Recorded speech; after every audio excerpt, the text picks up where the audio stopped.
lived in a black neighborhood. Watch this clip of carnivore. The Russian Ministry of Defense is... Jeez.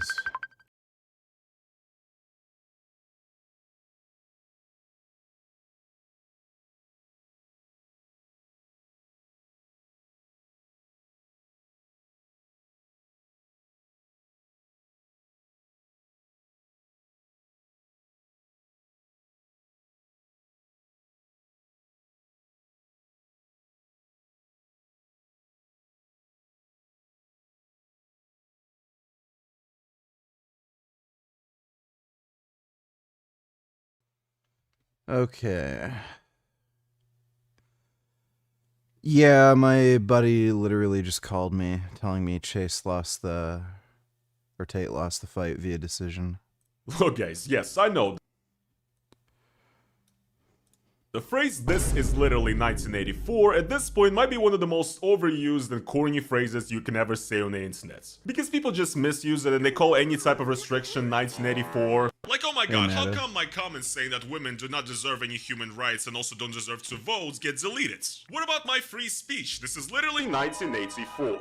Yes, it is a saying that has been kind of ruined, but what I'm about to show you today is quite literally 1984, and it's also happening in my home country of Russia. And I'm sure most of you have already heard that Russia doesn't really have free speech right now, especially in times of the Ukraine war. And right now in Russia, it's very easy to get arrested or go to prison for simply leaving a comment on the internet. But what about a situation where not even leaving the comments on the internet, but simply making a Google search can get you arrested and get you in a lot of trouble with the KGB? Because this is actually happening, Russia has just arrested and fined its first citizen for simply Google searching something that is forbidden in Russia. Yes guys, Russia quite literally punishes people for crime. Think. Imagine this situation. You're a regular Russian doomer who wakes up in your commie block, you turn on the TV, you watch some morning news, some Russian propaganda telling you about how, you know, Ukraine is full of these terrible Nazis that we need to destroy, right? And then when you're inside the metro, the marshrutka, whatever, commuting to work or studying, simply out of curiosity, you decide to Google these terrible Ukrainian Nazis just to see what they're all about. And then as soon as you get off the bus or the metro, the Russian police is right there on the bus stop to arrest you because you have committed the terrible crime.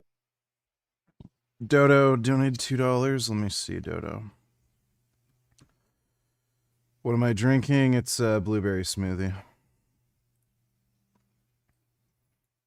I pooped.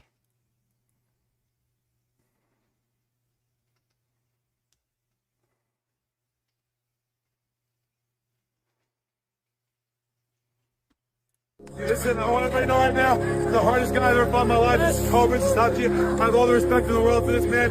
This man literally pulled me out of a suicide, man.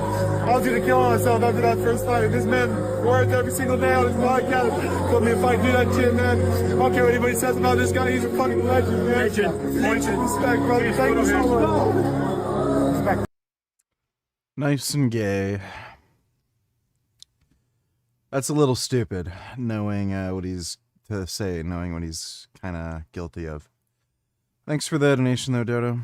Of Googling extremist information. Sounds ridiculous? Well, that is quite literally what happened to a 20-year-old Russian from the Sverdlovsk Oblast, who recently became the first person to ever get fined in Russia for this new crime, and who's in a lot of trouble simply for Googling about Ukraine's Azov battalion. I wish I was making this up, but I'm not. So hey there people, it is your boy Roman, your favorite neighborhood Russian, and in today's video, we'll talk about the brand new internet censorship in Russia and how truly ridiculous it's getting. So just for your context, back in the summer of 2025, Russia passed a new law that punishes searches for so-called extremist content. Russia is basically trying to shut itself off from the rest of the world right now as far as the internet goes. A ton of Western social media at this point has either been fully banned, like Instagram, Facebook, Discord as well. Even video games are getting banned in Russia right now, like Roblox, for example, just very recently got banned in Russia, and Russian children are absolutely pissed. X or Twitter is also banned in Russia. A lot of other websites like YouTube, people are having trouble getting access to without a VPN. Also, a lot of messenger apps like WhatsApp, Telegram are either partially or fully blocked in a lot of regions of Russia. So it's actually impossible to use WhatsApp, Viber, and Telegram in Russia right now to make calls, you have to use a brand new messaging app called Max that is created by the government that Russia is pushing into everybody's faces right now. Russia has also recently banned advertisements of VPNs in the country. So basically Russia is trying its best to restrict the Russian citizens so that Russians can only read Russian media, use Russian services, and so that they would have absolutely no access to any other sort of information. And yes, Russia did also pass this law that literally bans people from searching extremist and banned.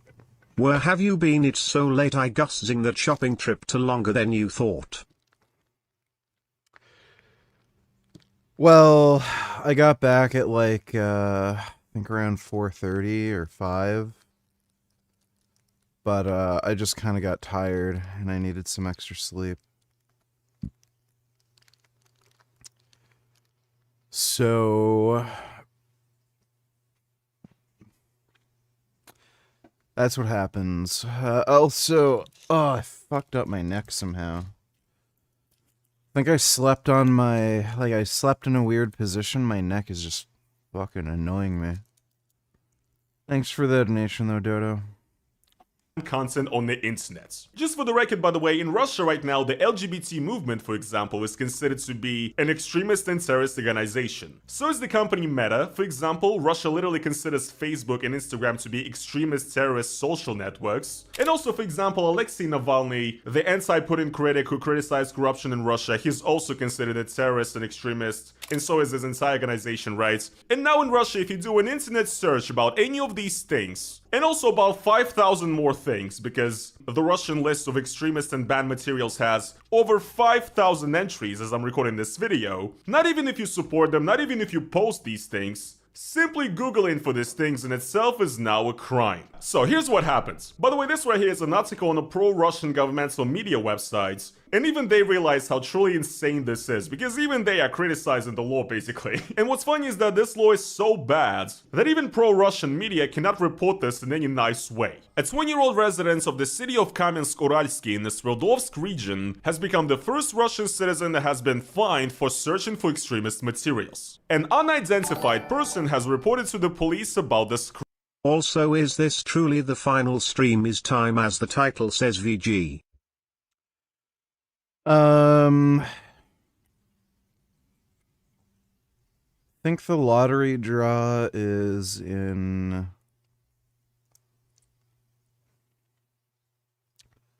I think it's on the 22nd, so like maybe Monday is the final stream. Thanks for the donation though, Dodo. Crime. And here it says that the 20-year-old male nurse Sergei Glukhich, according to the police, in the morning of the 24th of September, committed a gross violation of the Russian law. Apparently, while commuting in a bus, through an internet browser, the citizen has read some information about the Ukrainian National Battalion Azov, organization considered terrorist and extremist and banned in Russia, and the Russian Volunteer Corps, which is also considered a terrorist organization in Russia. According to the citizen's lawyer, his defendant definitely did see this post on the internet, but considered it unacceptable and closed it. So there was no intent of committing the crime here. And apparently originally when this case was started, the judge had said that the police did not provide the proof how exactly the citizen got access to these extremist materials, and in fact, the police has not provided any proof that this is even extremist material. And the case was actually returned to the police. However, there was no happy ending here because 20 days later, the police once again called in the defendant to testify about this case. And the Russian media here is admitting that the police was actually harassing the guy's girlfriend and parents in their apartment just the night before. And this time, the police actually does have the proof. The police documents stated, the suspect has typed in Azov Brigades into the search bar of the browser and then went into the images by which he has committed premeditated search for information that is known to be extremist. And this right here is actually the image that is in the materials of the case. This screenshot of a Google search for Azov Brigade on some iPhone. This is officially in the case. And so the cops are basically saying that yes, you googled this, we have the proof. The Azov battalion is indeed considered extremist and is banned in Russia, so... with this incredible evidence, the 20-year-old nurse Sergei has been found guilty for the search of extremist materials and has been fined for 3,000 rubles. Wow. How much would you need someone to pay you to get you to ride across the Darien Gap? It'd have to be on like a dirt bike too. Obviously. They'd call you Darien Rider. Fuck. This is the first case in Russia like this that has actually gone to courts. Now yes, I know some of you guys might say it's not really a big fine, and yes it's not, but guess what guys, being caught dealing with extremist stuff in Russia means that you will now be on a police watch.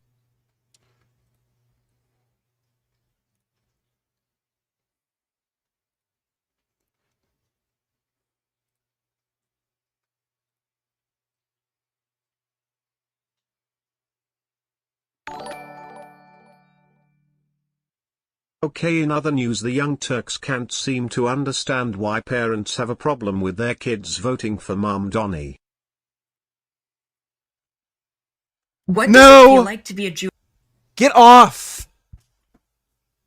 Oh my god, this fucking cat. Jewish New Yorker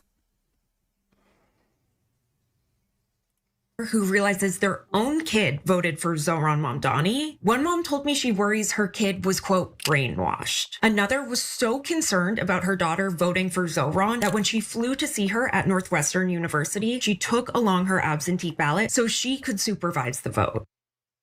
While Zohran Mamdani tries to bring New Yorkers together, he may be tearing some. Yeah, Mr. Globalize the Intifada Mamdani wants to bring New Yorkers together. Okay. Fuck you. Sick of this shit. Thanks for the donation, Dodo. Could be doing $2. Look at the comment section.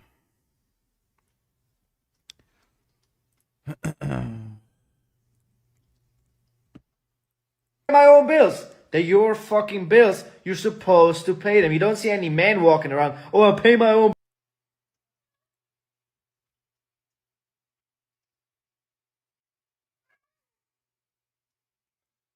What in the fuck do you want? Are you going insane?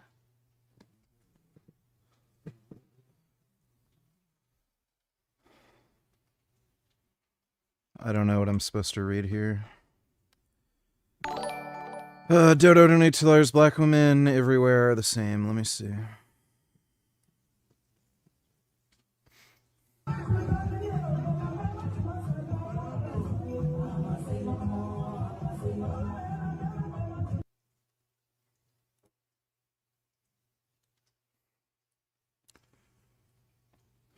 The Muslim faith and radical Islam. I mean, when people see these attacks, I mean, the Nice attack, Muslim, Paris attacks, Muslim, shoe bomber, Muslim, Orlando attack, Muslim, Beltway snipers, Muslim, Fort Hood shooter, underwear bomber, Westminster attack, 2005 Bali bombers, murder of Lee Rigby, USS Cole bombers. I mean, the list is long at the hands of Muslims, but your faith is Muslim. So Islam explicitly rejects forced belief and violence against innocent people. Yes, that's why it tells you to commit jihad and murder non-believers. I mean, even like the Quran says, there is no compulsion in religion. So extremism... the Quran does not say that. Is a These people are all terrorists. All these people are just liars. You that pay attention know I am not the internet police. I don't infight. I don't try to focus on what other people are theorizing about or doing. I try to focus on what I'm doing. And so it's with a heavy heart that I am forced to put out another report, either tonight or tomorrow morning. We're adding a lot of information right now, a lot more research, dealing with Candace Owens. Just as soon as the whole Egyptian plane thing gets debunked with all the facts, now she's moved to something else, and I'm really worried about her. I'm worried about her and her mind, and I'm also worried about the country and where this is going. Alex Jones is calling Candace Owens a crazy bitch. It's good to question Charlie Kirk's assassination. I have. Big questions. We know Cash Patel covered up an investigation into accomplices. I broke that. I'm up before it hit the mainstream news. So I'm not saying don't question. But her latest source and what she's done, implicating the U.S. military, and all this other stuff is just so damaging. And when you go investigate it, it's so crazy. And just like with the Egyptian plane, she says she has the metadata, then publish it. And when she did publish it, and it got fact-checked, it wasn't accurate. Candace, we care about you. But you just doubled down again with something even more absurd. And I hate watching you destroy yourself like this. We'll be covering it. She seems to be going into genuine psychosis. Like, bro, when Alex Jones is saying, what the fuck are you doing? Are you, like, crazy? You know it's gotten bad. Snow-covered desert in Saudi Arabia. Okay.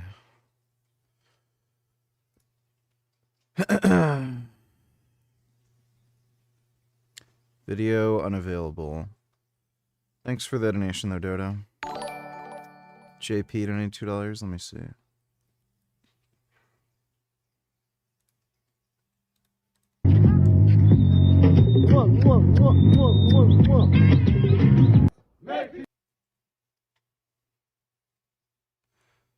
Merry Christmas, Paul Scamadino.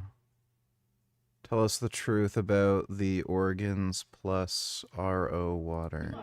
What the fuck? Alright, thanks, JP. You know, stuff like this makes me worry that Islam could one day take over the country and possibly the world after that. I don't think so. People are getting kind of fed up with multiculturalism, so I'm not too worried. Thanks for the donation, though, Dodo. Watch list, and the police will probably try their hardest to watch you very closely and push you to prison at any chance they get. And also, like, I really do like this piece of proof right here, right? Because, like, what the fuck is this screenshot? Really? Because according to the police, originally, the police claimed that the guy has Googled Azov at 7:30 in the morning. Okay, but then this image right here, this screenshot, the timing is 1912, so 7 p.m., not 7 a.m. And it's just like, it's just a screenshot of a fucking phone. Like, I think literally what happened here is that the policeman has just typed in Azov Brigade in his phone, took a screenshot of it, and then added that as evidence to the case, and it actually worked. So yes, technically the Russian policeman has committed the terrible crime of Googling the Azov Brigades and, you know, searching for extremist material himself. Surely, guys, Russia is a country with actual justice and stuff, and surely the policeman himself will be put to justice for Googling this terrible banned information, right? Of course no, guys. Russia has no justice. Long story short, these are the incredible laws of the Russian Federation. This is literally 1984. Like, I don't think it's an exaggeration at this point to say that this is 1984. I mean, to say that they're basically going for crime think, where they're trying to stop people from even thinking or even researching anything, right? I miss the good old times of Russia, when you would just get jailed for making a comment on the internet, you know, supporting the opposition or shitting on the governments or, you know, criticizing the Ukraine war, for example. Those were the classic good old days, right? Where in order to have trouble with the government, you actually had to do something. Now you simply just have to think about doing something. You just simply have to, I mean, like, seriously, like, this shit right here is the consequences? Like, what the fuck is this? Once again, like I already said, now, apparently in this case, the police also said that the person that was fined was actually on police watch for some time already because he has some, you know, he's been noticed for some sympathies towards the Ukrainian side or whatever. And once again, in this article from a pro-Kremlin media, they're literally criticizing this law themselves. Like here it says, specialists have noted that this law destroys the presumption of innocence because it is actually impossible to learn all of the extremist materials that are in the list. Today, according to the official list of the government, this shit is not tough. She was 15. Go fuck your mother. And then come back and tell me she was 15. They thought they were going to bring down King Azula. They didn't know. It is just the fucking beginning. I'm the one that left hell in flames. I burned that motherfucker down. I've been through hell. I've seen hell. I begged the world for peace. But it kept sending me war. And there's no... Hopefully if they somehow succeed, the SJWS will finally see how evil they truly are once they are forced to be the Muslims' bitch or slaves, whatever happens. Yeah, we can only hope. Thanks for the donation, Dodo. Thanks for the donation, Pooh. Oh, my neck. of the Russian Ministry of Justice, there is 5,489 items that are considered extremist and banned. And also he even says that some people might even search for these materials for actual objective worthwhile reasons. For example, you know, if you're conducting a study, if you're a scientist or something like that. And here they have a comment from a lawyer who essentially says that because this is an administrative offense, there's basically no way to like prove yourself to be in the right. And it's literally simply enough for the policeman to take a screenshot from his own monitor to accuse you of whatever. And even though formally the biggest punishment for this crime is a fine of up to 5,000 rubles, being convicted guilty of such a crime is a massive dark spot on your biography. And also it's something that could lead you to have more attention towards you from the law enforcement, from the Russian police. So once again, like, it's so fucking bad that even the Russian propaganda media cannot not criticize it. So yeah, I guess what I'm waiting for now in Russia is... Yeah, Russia sucks. It's not doing good. Let's see, what Sam Altman doesn't want you to know. Sam Altman having a very strange reaction to an interviewer who's pretty friendly to big tech, and I'll explain in a second. How can the company with 13 billion in revenues make 1.4 trillion of spend commitments? And you've heard the criticism, First Sam. of all, we're doing well more revenue than that. Second of all, Brad, if you want to sell your shares, I'll find you a buyer. I just, enough. So why does Altman seem so upset here? After all, this interviewer is just pointing out a basic fact, that OpenAI has committed to spend over $1 trillion on AI infrastructure over the next 8 years, despite only bringing in around $13 billion a year in recurring revenue, less than 1% of what they're promising to spend. I'm no money genius, and I'm personally terrible at budgeting, but that doesn't seem great. Most of the supposed growth in the American economy in 2025 was caused by investment in AI.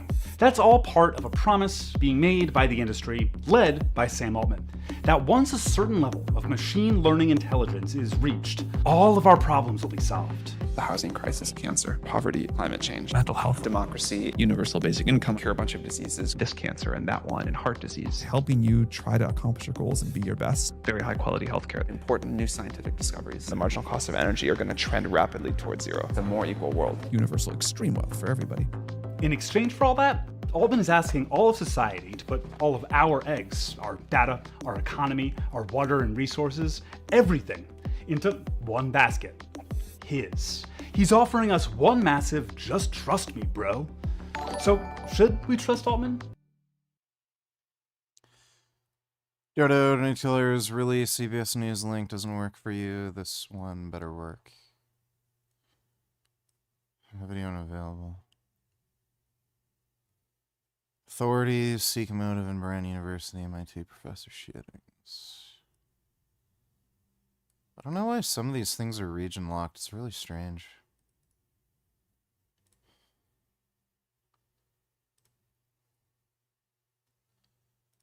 The man suspected in the mass shooting at Brown University and the murder of a Massachusetts Institute of Technology professor has been found dead. He was a Brown student. He was a Portuguese national, and his last known address was in Miami, Florida. And I will tell you that he took his own life tonight. Law enforcement officials say 48-year-old Claudio Neves Valente apparently shot himself inside a New Hampshire storage facility. Neves Valente had been on the run since being suspected of fatally shooting 2 students and wounding 9 others in a Brown lecture hall last Saturday. Then 2 days later, he's suspected of killing MIT professor Nuno Lareo at his home in a Boston suburb.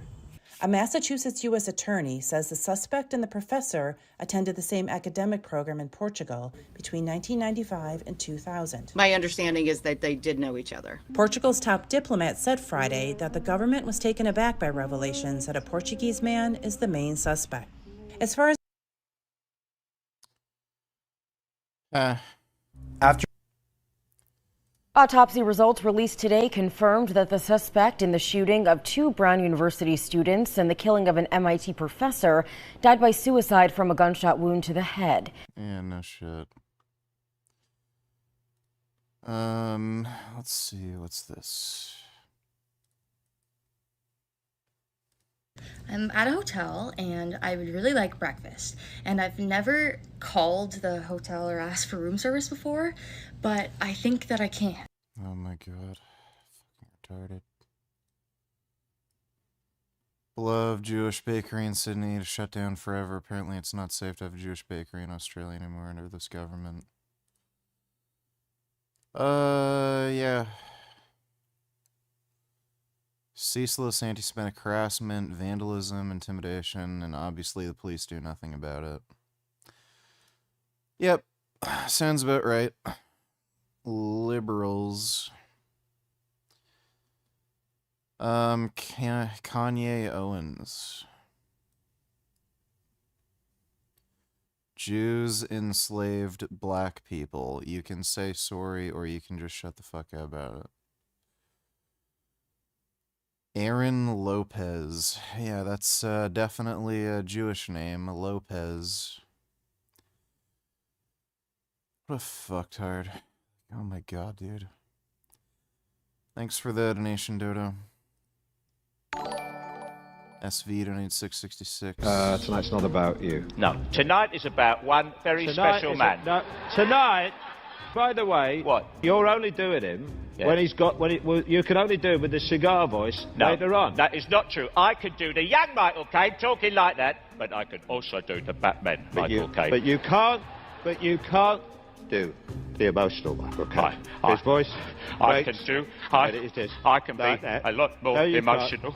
I do not want to bury another Batman. You are taking the mickey out of me, and I do not like it. I don't like it. It's demeaning, because this evening is supposed to be a celebration of my canon of my work, which includes everything from Alfie to Zulu. I love Zulu. That was a wonderful film. I thought that was Zulu was one of his best films.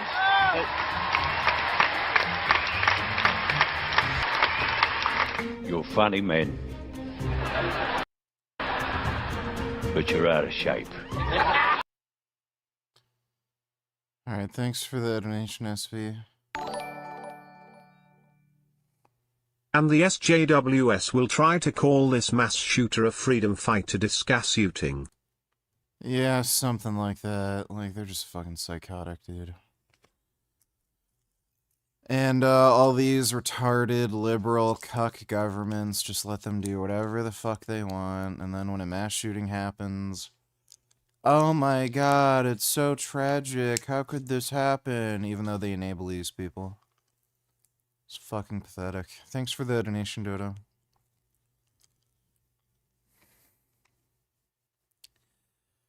Looks like Gummy has calmed down, and he had his little cat tantrum, now he's just doing a relax.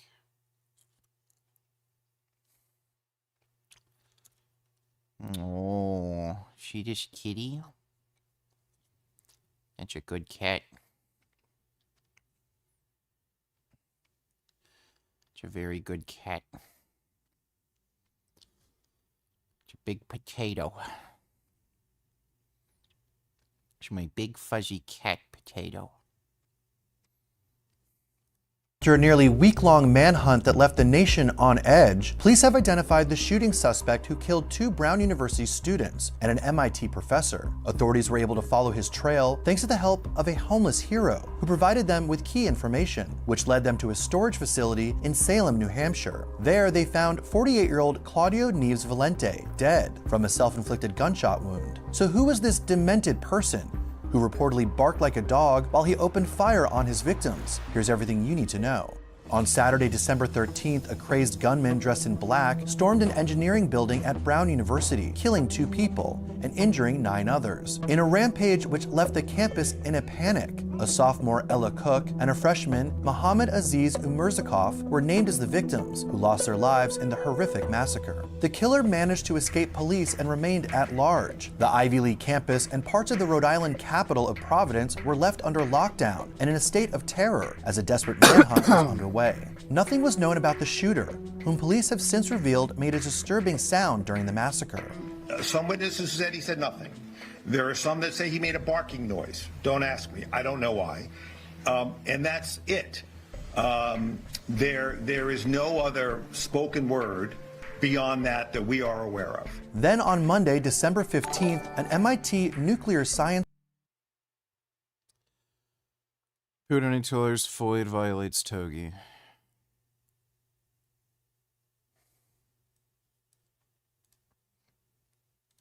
Take steroids. I'd say probably like a 5, honestly. What would you rate me, Brianna, out of 10? Well, do you take steroids? I take steroids, yeah.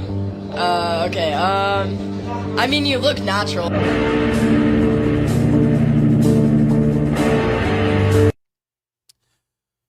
Well, this was when he was off, right? He's a 10, but he... Why does that chick have like a ridiculously deep voice? Well, anyway, thanks for the donation, Pooh. Professor was shot dead in his $1.4 million home. Respected Professor Nuno Loureiro, a 47-year-old married father of 3, was found lying on his back in the building foyer by a neighbor who heard gunshots and then called 911, along with the academic's wife. Loureiro, who was a Also really a fucking bakery in Australia is bending the knee to these anti-Semitists. My god, Australia really is gay. Oh, Australia is just a fucking retard fuck country, dude. Thanks for the donation, Dodo. Dodo, donate $2, let me see. Ow. Oh my goodness. Oh. Those are some good kitties. No gift from the Trump family is coming. Let's watch. Well, again.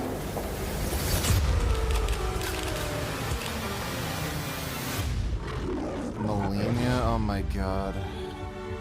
You can come in. Don't worry. Our proudest legacy will be that of peacemaker. Peacemaker in the fire. Maybe copyrighted music. Okay, I'll look at that in a second. Thanks for the donation, SV. What the fuck is this? Beautiful. Hi, Mr. President. Okay, I'm definitely not watching that. That looks fucking retarded. I will say this, though. Melania's pretty fucking smoking hot. Dude, especially when she was younger, like, fuck me. She was actually a fine-ass bitch. Trump does not have bad taste in women, I will admit.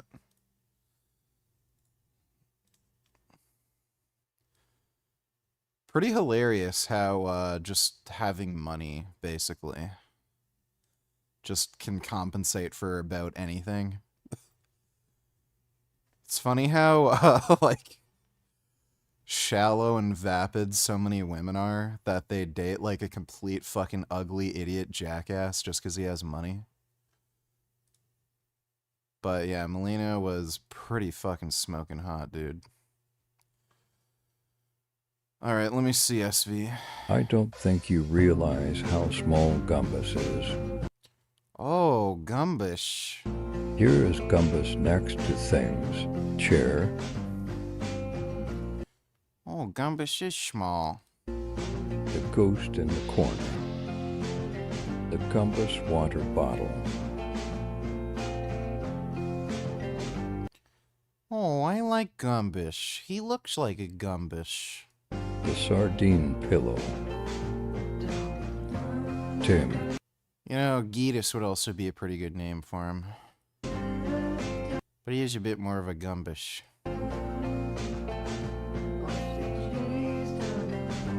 Gumbus thinks that those were good references. It's a good Gumbish. Very cool. Wow, he's like a little alien.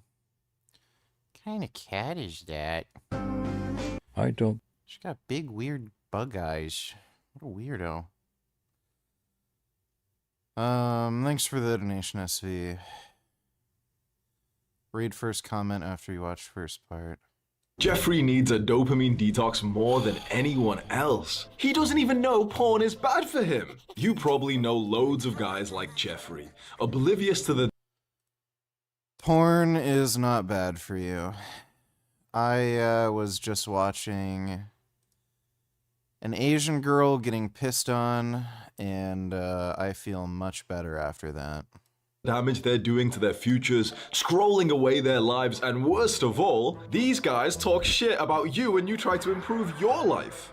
But as much as Jeffrey seems like an asshole, we need to help him, because it's not his fault he's addicted to these things. Do you know whose fault this is? Who is behind all this? We need a detective to help us.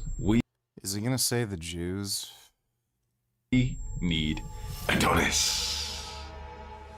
Adonis is on the case. He investigates the facts, pinpoints the culprit, and chases him down on foot. He's fast, but Adonis is faster. What?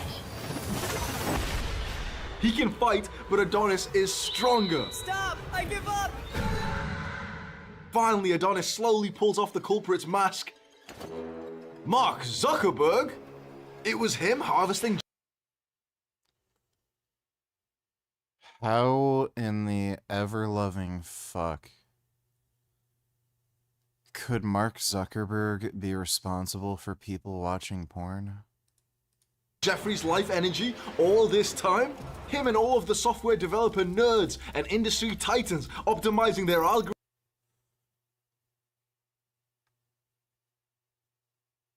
Only like a retarded Gen Z fuckwit would come up with this. Like, I'm old enough to remember a time before Facebook, and I was watching porn back then too.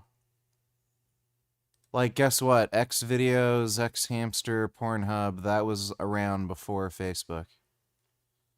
So what the fuck is he talking about? Algorithms and platforms for maximal user session time. They've ruined young Jeffrey's mental health all so that they could make a profit. They know that their platform makes users suicidal. These industry leaders don't even let their own children on the platforms they've developed for fear that it'll do to them what it did to young Jeffrey. Gentlemen, this is the work of the devil. This is genuinely fucktarded. Who in the fuck has ever felt suicidal from watching porn? It is pure evil. And with a dopamine detox, you can take back control of your life. I hear all the time. First comment. This is my first comment on the channel. Have to say this has been the most helpful video yet. Okay, so everybody's just retarded. This is like a 12-year-old retard, right?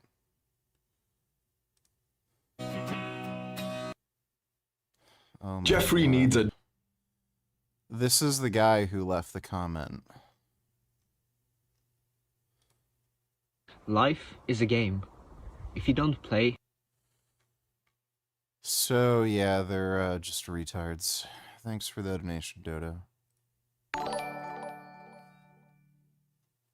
You know, for a society that loves making all these anti-bullying campaigns and laws, they sure do bend the knee a lot to bullies. Yeah, they do.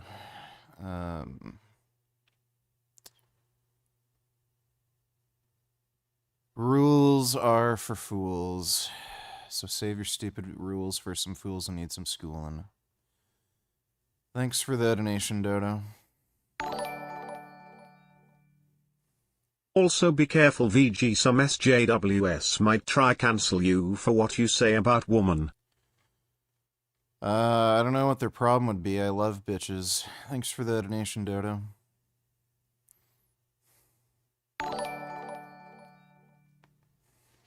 You're watching Asian girls getting fucked like a cuck sitting in the corner not performing. While redacted is actually the Chad that's performing and able to fucking tiny 18-year-old Asian buttholes that grip his dick every time he pulls out. Jealous? Oh, that's great. I don't care. I ate some good pickles today. That's all that really matters. Thanks for the donation, 21st. My neck is so fucked right now.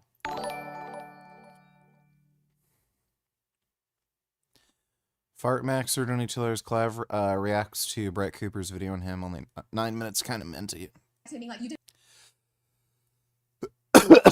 Yeah, this is gonna be stupid. Thanks for the donation, Fartmaxer. Son Goku donating $2. Do you ever get intense cognitive fatigue from reading manga panels for a certain period of time, or is that just me?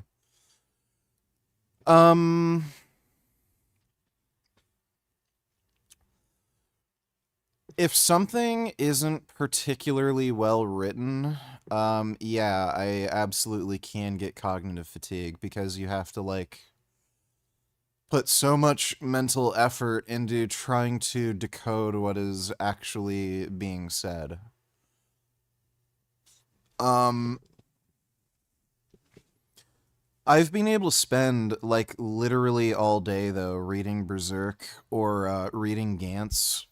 Or Chainsaw Man. I've never had an issue with reading, like, good literature for very prolonged periods of time. But yeah, if something just isn't good, or it's not written particularly well and you have to kind of decode what is actually being said, then yeah, I get that. Thanks for the donation though, Son Goku. Oh, and would you say this is a good workout for your brain? I don't know.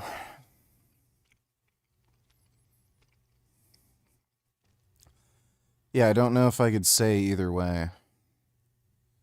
Thanks for the donation, though, Son Goku. Donate till there's meant Hamza's pinned comment. Go back to read that. Oh, God. You're looking at the serious weather phenomenon. Isn't that just positive lightning? Yeah, isn't that just positively charged lightning? Seething, really mad that Tucker Carlson, Nick Fuentes, and all of these people are gaining popularity. And I don't think it's good either. Listen, Tucker Carlson, Nick Fuentes, yes, but Ben closer to home. This is the movement that he's a part of. He was friends with Tucker Carlson. So he's been seething very clearly for the past 6 months, probably. Earlier in the video, I reported that this speech was planned before Charlie Kirk's death. Earlier this year, earlier in 2025, Shapiro told private sources that he wanted to use this stage to challenge Tucker Carlson, and now we see that manifesting. He's challenging Ben Shapiro, he's challenging Candace Owens and Nick Fuentes as well, but he's going scorched earth. In this clip, we see Tucker Carlson then go on stage about an hour later and respond to the Ben Shapiro clip of him debating that college student.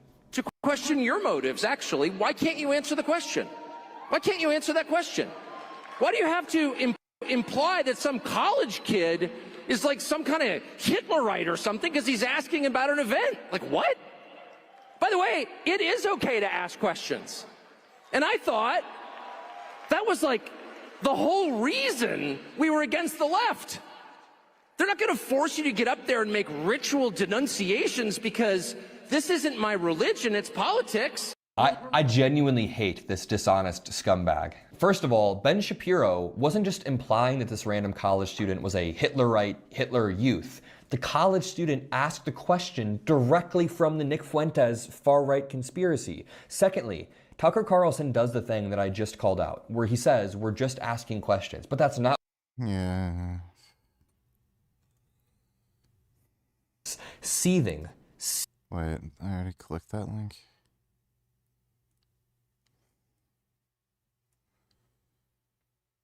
Doubling down, Candace Owen retarded fake questions, and TPSU can't do anything to stop it.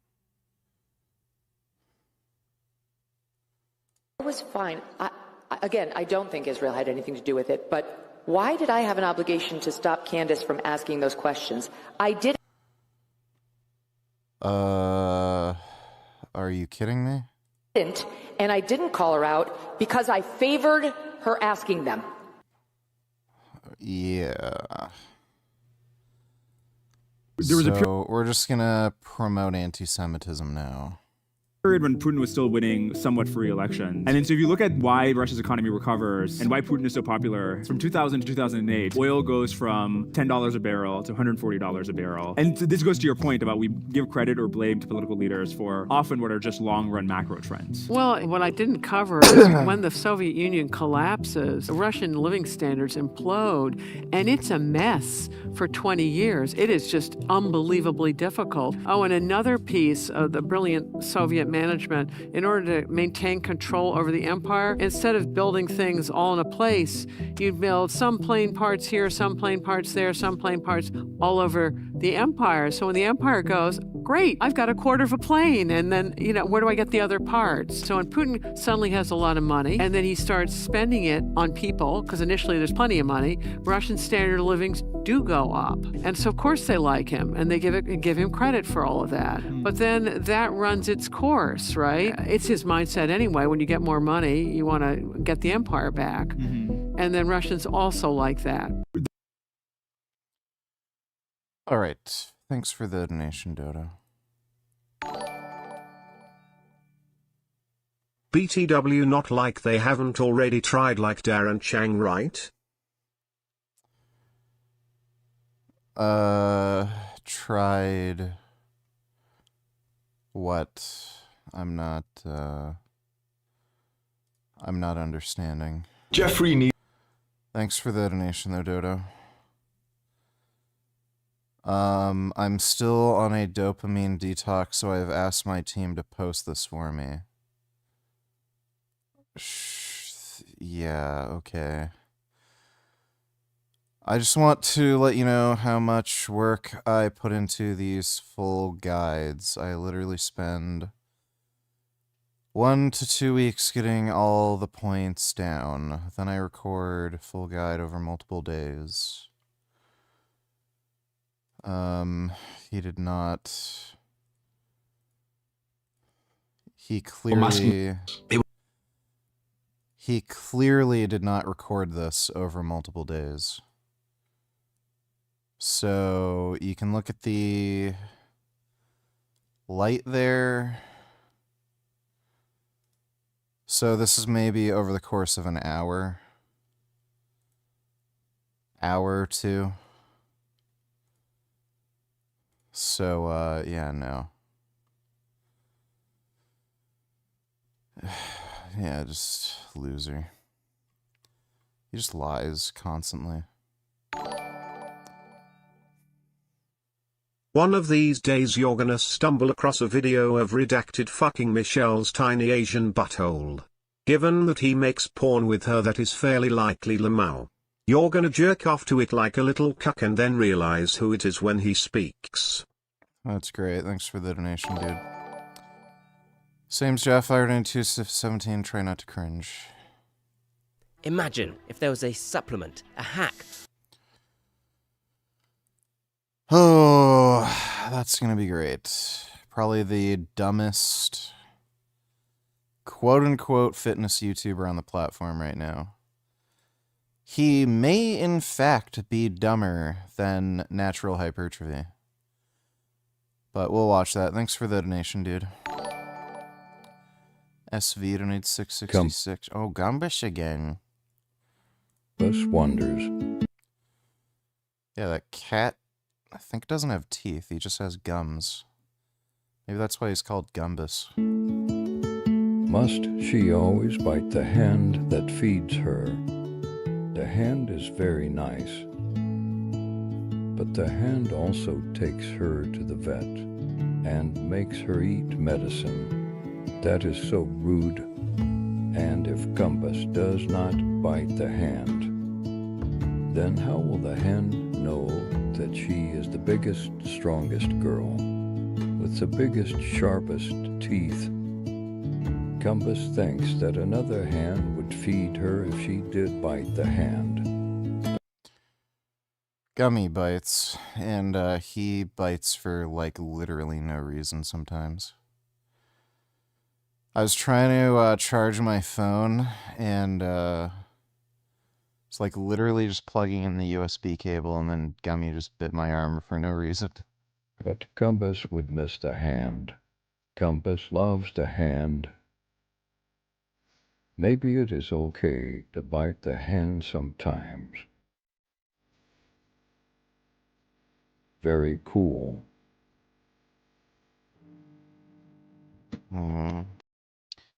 That's a nice Gumbish. Thanks for the donation, SV. Well, so much for anti-Semitic hate speech laws, I guess. Yeah, it's almost as if they aren't going to enforce them anymore because that would be Islamophobic or something. Thanks for the donation, Dodo. Oh, hey, thanks for the gifted membership, Street Vegan. Appreciate that. Dodo, $22, watch the exchange here. As MAGA honors Charlie Kirk by fighting like dogs at his big bash. Let's watch this clip. But even if it were true that other public figures were our best friends, our very best friends, that does not relieve us of our duty to speak out of principle and not to cover up evil or shy away from addressing it out of friendship.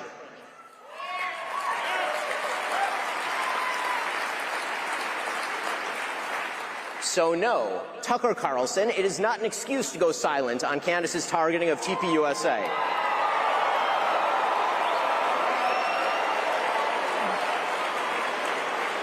Or to mirror her bullshit lines of questioning because you love Candace personally. The same holds true of Megyn Kelly, a person I consider a friend, characterizing Candace as a young mother and thus shying away from condemning her actions or fibbing about them. That is a non-starter. Meghan Markle is a young mother. Ilhan Omar is a young mother. That doesn't matter. And when Megyn said this week, quote, "My goal and my job here is to try to understand, yes, where Candace is coming from on this," and says she sees no purpose in inserting herself, quote, into this on one side, that is a moral and logical absurdity. There is only one moral side here, Erica Kirk's side.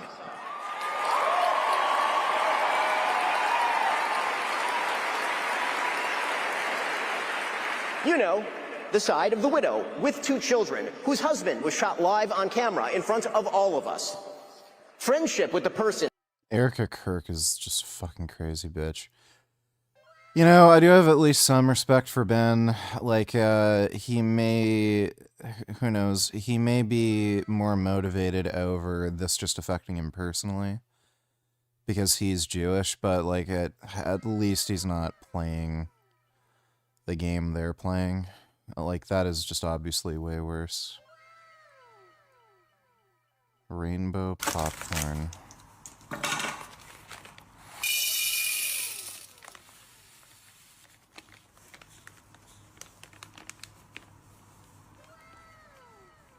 The fuck?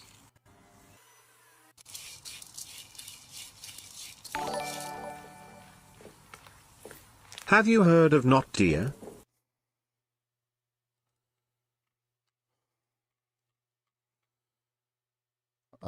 Not Dear. No, I have not heard of Not Dear. Thanks for the donation, though, Jessica.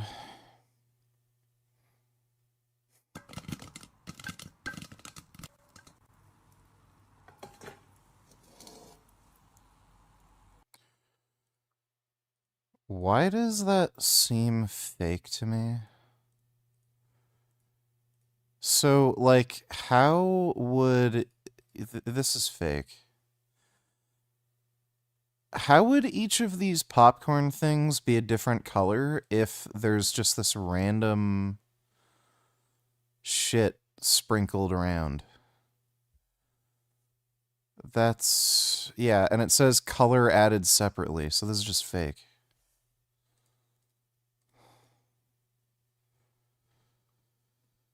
Okay, well, Did what? You smashed your face and he's like, no, you go to the doctor. Let's debate. I'm not gonna lie, I already have a boner watching her, bro. She's so hot. Processing a freaking Thank you. And again, wow, your jaw also grows back stronger by growing up. By becoming a man, you do not need to take a hammer to your face for that to happen. Oh, it's not a step way too far when Floyds are extremely hypergamous.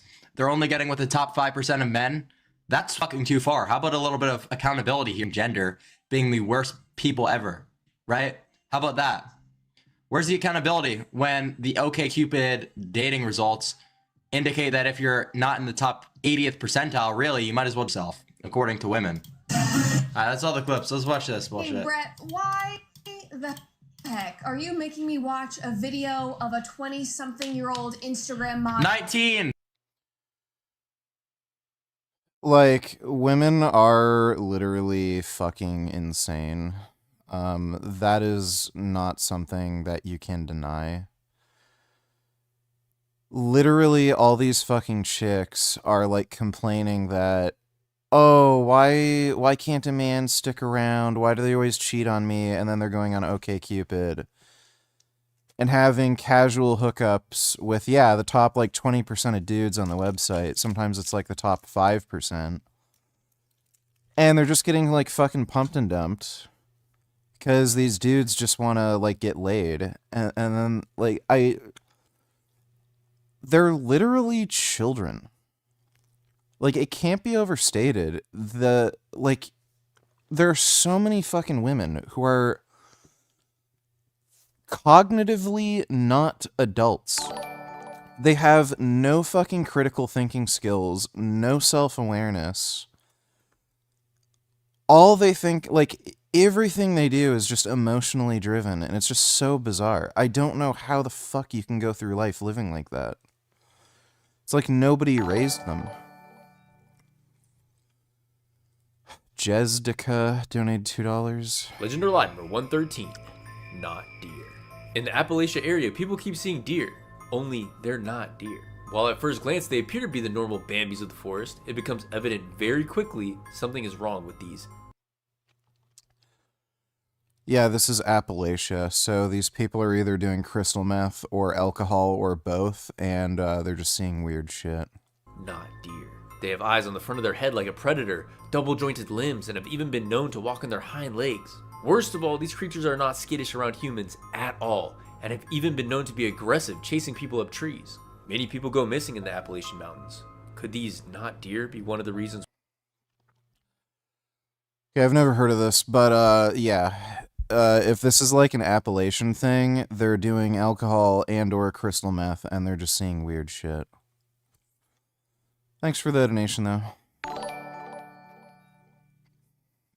Can you guys imagine Richie whacking his little peepee to a video of redacted fucking Michelle's tiny Chinese anus? Wouldn't that make him a massive fucking cuck? I'm pretty sure his estrogen is through the roof because I don't know how you can be that cucked. I've literally posted my blood work, and you can see that my estrogen is in the normal range, you dumbass. I don't personally find that chick attractive. She's just not the type of Asian that I'm into, but thanks for the donation, dude. 19, thanks for recognizing that I'm a model. I think you mean Mogger. I'm not exactly a model. That's kind of homosexual, but I'm not gonna lie, I already have a... SV donated 18, let me see. More things Gumbus has... Oh my goodness, more Gumbus.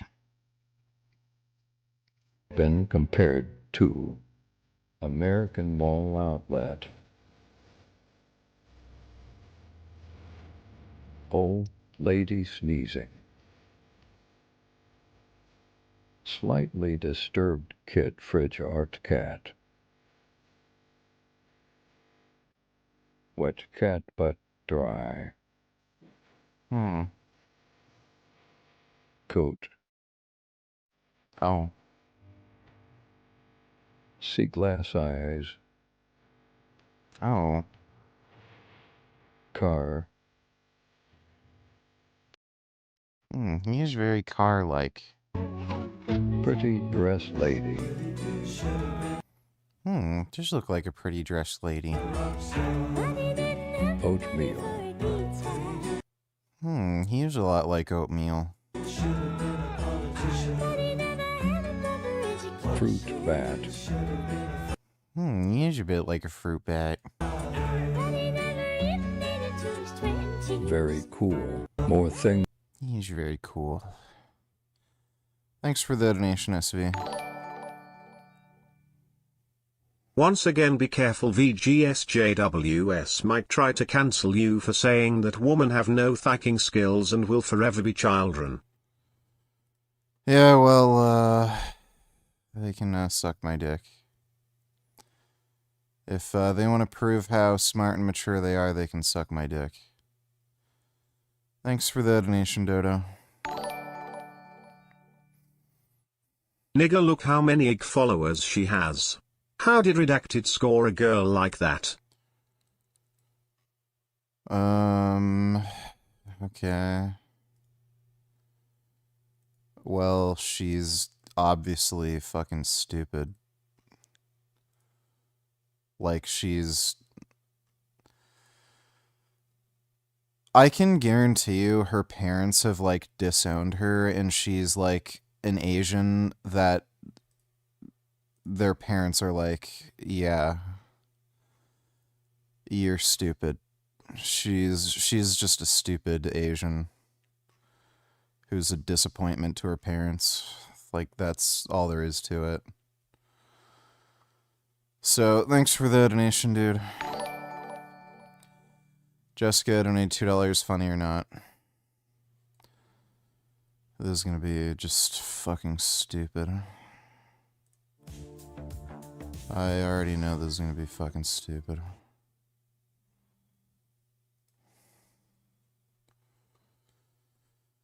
Yeah, I knew it. Thanks for the donation, Jessica.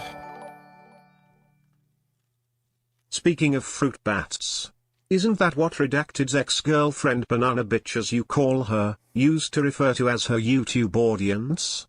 What's going on, fruit bats? Welcome to another video. In this video we're gonna talk about why olive oil is poison. I wish I could have something very, very cold to drink right now. I feel a little too warm. Thanks for the donation, dipshit. Boner watching her, bro. She's so hot. Basically looks like he walked off the set of The Summer I Turned Pretty. Well, I am showing you because what— Yo, chat, should we DM her? Oh my god, bro. Pretty sure she's getting married because her husband's like a dumb bitch fucking cuck retard.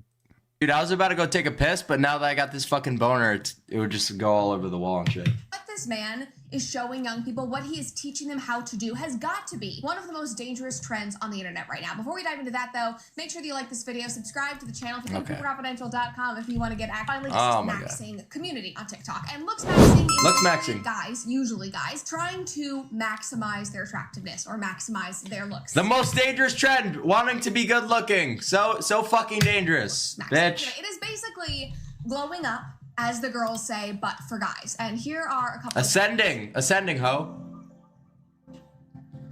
Alright, let's put this shit fast. Okay, so in that one he's just showing off his glow up. Here is another one. Okay, whatever. Anyway, moving on from that. What is interesting about the looks maxing community— Sneeko's ex? Say you swear to God. With the BP or the black pill. Bro, how come every bitch is Sneeko's ex? Huh? Not the black pill in the political sense or in my sense where I'm like, oh guys, it's us versus them, it's the elites versus normal Americans, both parties are the same, we're living under a global uniparty. It's not that kind of black pill. It is everything is depressing and there's no hope, but it's about attractiveness. BP in this sense is black pilling about your looks with, at age 16 you're never gonna be attractive, and there, and I think it is often include wearing your hat sideways like you're a 2008 white rapper. Because intensive version of self-improvement, like it's Braden Peters would describe it. Take a watch. Looks him, it's actually something a lot more sinister. And this is how our friend Clavicular or Braden Peters would describe it. Yo, thanks for the docs, you fucking hoe. Why do they always do this? Why do they fucking always docs? $3.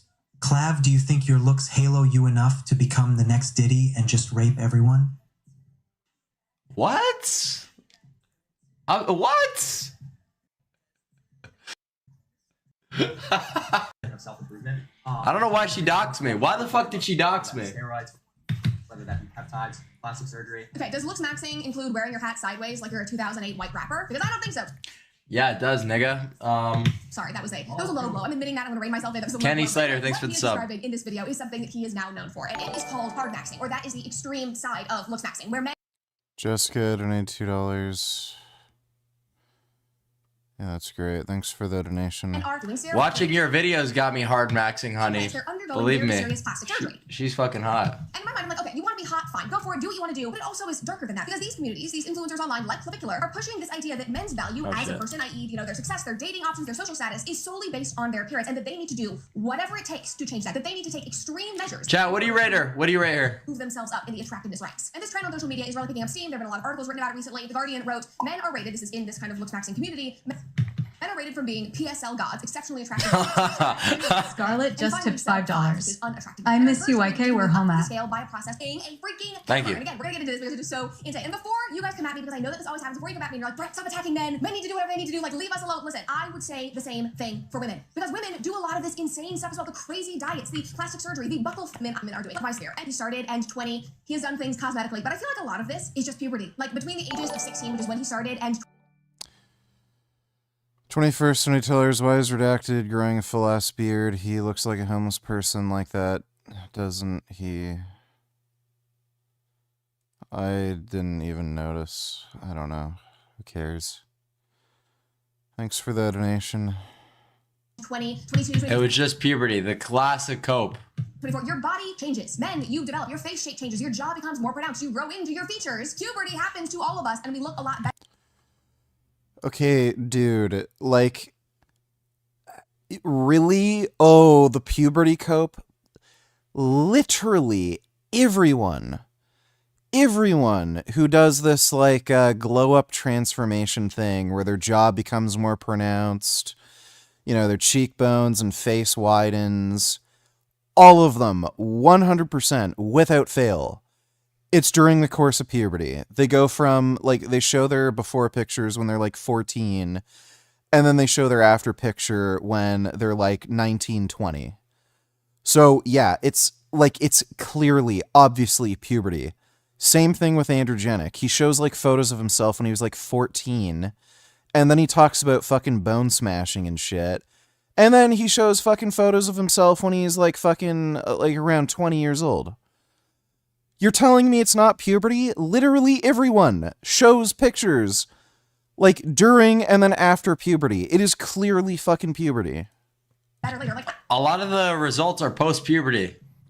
20s, your 30s, like, I feel like people come No, into they're their not. prime at that point because your facial structure seems more mature. But that was not happening soon enough for clavicular. So he took matters into his own hands. And you can see there are impressive results. But here's the thing. This man is not paying millions of dollars to get the, you know, Kim Kardashian, the Kris Jenner, like, insane facelift. He's not getting, you know, butt implants, whatever it is. He's doing something called bone smashing, which obviously is not that's the reason why I'm sitting with a freaking hammer next to me. Now, bone smashing is a very chronically online practice where you literally hit your bones with an object like a hammer to make them stronger and to aesthetically try to reshape them and not. Yo, do you know how you get a good jawline, Brett Maverick? Or fucking Brett Cooper. People online are telling their audience to do. Here he is talking about it. You don't know what bone smashing is because bone skills shots. So I don't know if you've ever heard of Wolf's Law. You know, this is a principle. You don't know how to get a good jawline, Brett Cooper. This chick on the panel was, like, so fucking stupid and annoying.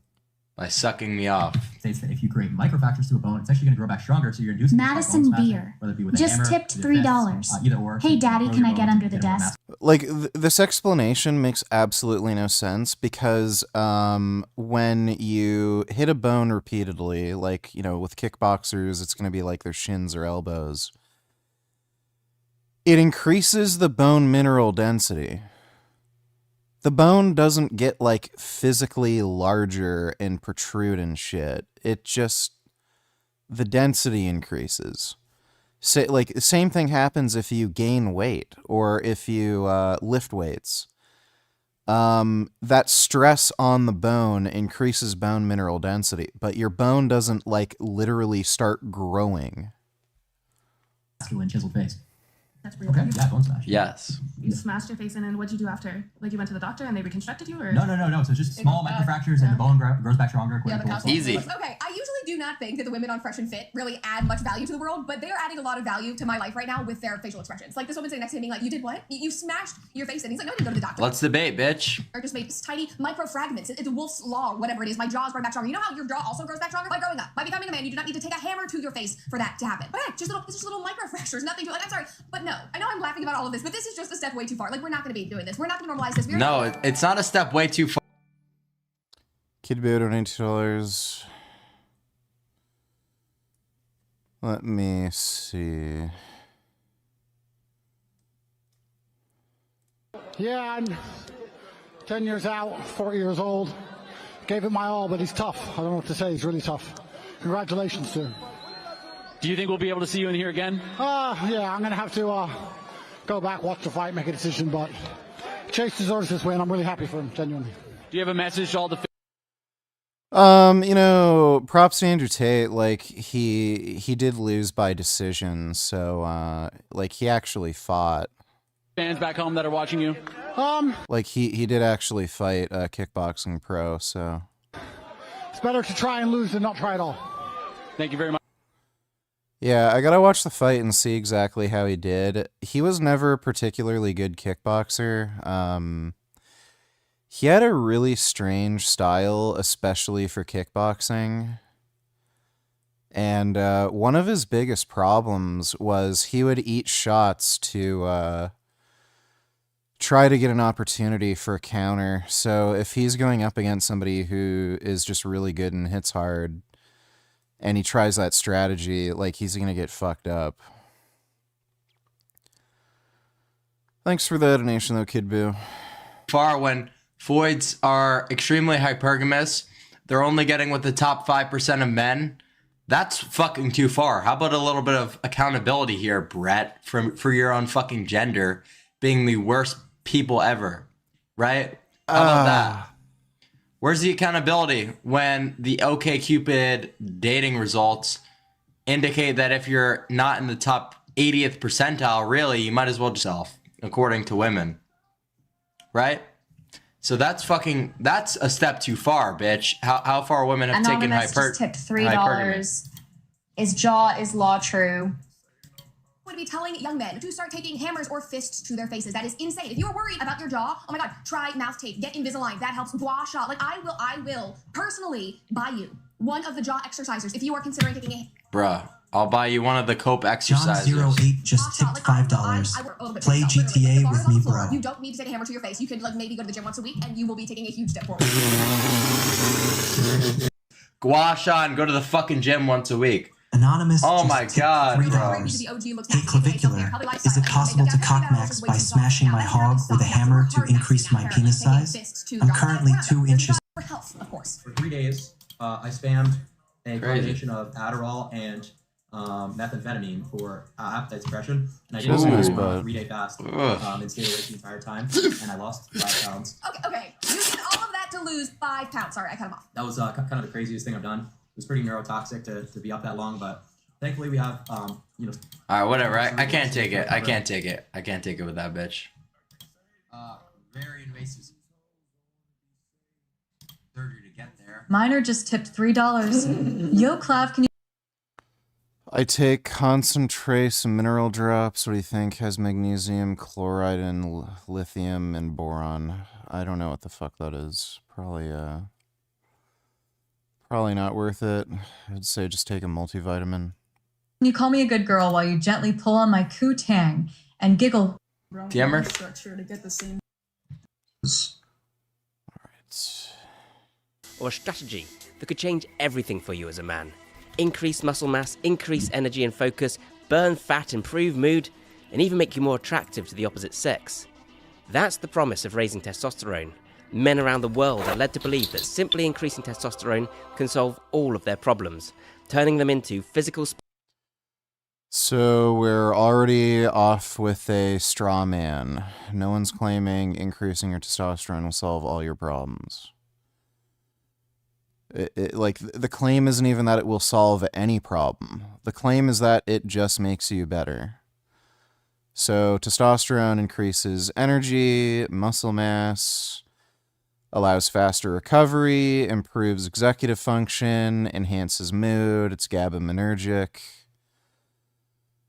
increases motivation, sex drive. So that's the claim. Specimens with the confidence and charisma to match. It almost sounds too good. And you know what they say about things that sound too good? Here we go. Time. That's maybe a bit of a bold statement, but now I'm going to break down why I think that. Let's start with the obvious. Wait. These days, it feels like half of fitness YouTube is talking about raising testosterone. Use this one weird hack to 10 times testosterone, and I think it's largely a waste of time. Yeah, here's the one weird hack. Inject testosterone. That will raise your testosterone. That's maybe a bit of a bold statement, but now I'm going to break down why I think that. Let's start with the obvious. Raising testosterone within normal levels, within normal ranges, naturally isn't going to have a huge impact on your life. So testosterone is measured in nanograms per deciliter, and a normal range is anywhere between like 300 and 900, say. 300 is not normal. That's what you'd expect like an unhealthy 80-year-old to be at. So if you're a healthy adult male, it should be at least in the 500s. Or 1,000. What really matters though is your free testosterone, because most of the testosterone in your body is bound to proteins, making it unavailable for use by the body. Someone taking PEDs, that's steroids, to try and increase their performance, their muscle mass, they're likely to see their nanograms per deciliter go anywhere from 2,000 to 5,000. So yeah, that's fairly accurate. that's a huge jump. Conversely, if you're using natural methods to try and increase your testosterone within the normal range, then with the best will in the world, with all the optimizations, you're likely to see about a 10 to 20% increase. And at the higher end, you're likely to go from 900 to 990. The higher it is, then the more diminishing returns you're going to experience, because if your body's already producing near its maximum testosterone, it's going to be harder to increase it that little bit more. If you look at most of the people who talk about raising testosterone and you watch the whole video and take into account the I'm at 320 at 35 years of age. You should go on testosterone replacement. context, normally they will say, at least the reputable ones will say, Dodo, any tellers, are we watching Sarah Payne tonight? Maybe. Nickelodeon. Oh, it doesn't Nickelodeon. What show is it again? Nancy Classified School Survival. Oh yeah, you were that kid on it, huh? Yeah. Silent I remember you. Yeah. Whoa, that's actually him. What the fuck? What in the fuck happened to him?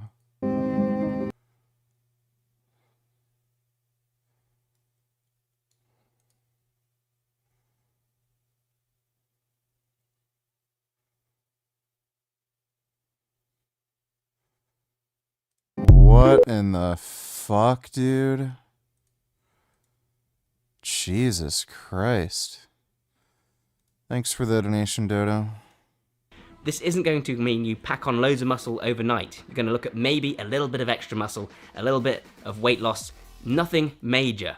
Most likely not going to make you look like somebody that abuses steroids that's on Instagram. Right. It absolutely won't. Right. What it will do is increase some of the, it will mildly increase some of the parameters that we've talked about related to testosterone. But you know what's not a waste of time if you want to increase confidence? That's looking after your skin and maintaining a healthy skincare regime, which is why I'm happy to say that today's sponsor is Tiege Hanley.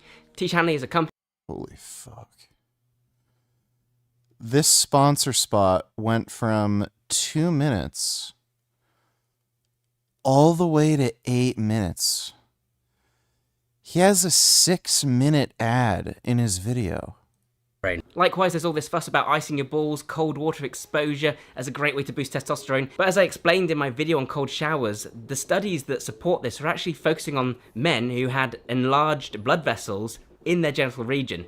Now, this affected around 10% of the population, apparently, if I'm remembering correctly. So that's still a lot of people who might get some benefit, but it's not going to affect everybody. So to say I'm going to take a cold shower and have this massive testosterone boost, that's just not the way it's going to play out. At the same time, those studies were looking at people in ice baths, usually submerged for a long period. Average levels of testosterone have fallen among the general population. Dodo, Donatillers, if we watch Sarah Payne, I want you to pay attention, not typing on Facebook while the video's playing. Like you sometimes do, and 1.5x speed max, 2x's. Not understandable and no skipping the Q&A or anything. We can watch half today, half tomorrow if needed. Okay, Dodo, we might do that. No guarantees, though. Thanks for the donation, dude. Population. Men are losing a percentage of testosterone every single year. We've dropped 10% in the last 10 years. This is terrible. We need more testosterone. But here's the problem. You are not the average person. The average person takes into account everybody. That includes people who are elderly, and we're living longer than ever before, so there's more of those people in the sample sizes, normally. That includes people who are... Okay, this guy literally did not look at the data. This is looking at younger people. It's obviously age-corrected, you fucking idiot. So the average testosterone levels in men is declining per age strata. very overweight. And again, more people are overweight than ever before. It includes people who... They account for obesity, even among non-obese individuals. Testosterone's declining. Aren't getting adequate sleep, people are very stressed, people eating a poor diet, all these things that we know are more prevalent today. If you're watching this video... I don't know why you would necessarily conclude some of these things are more prevalent today.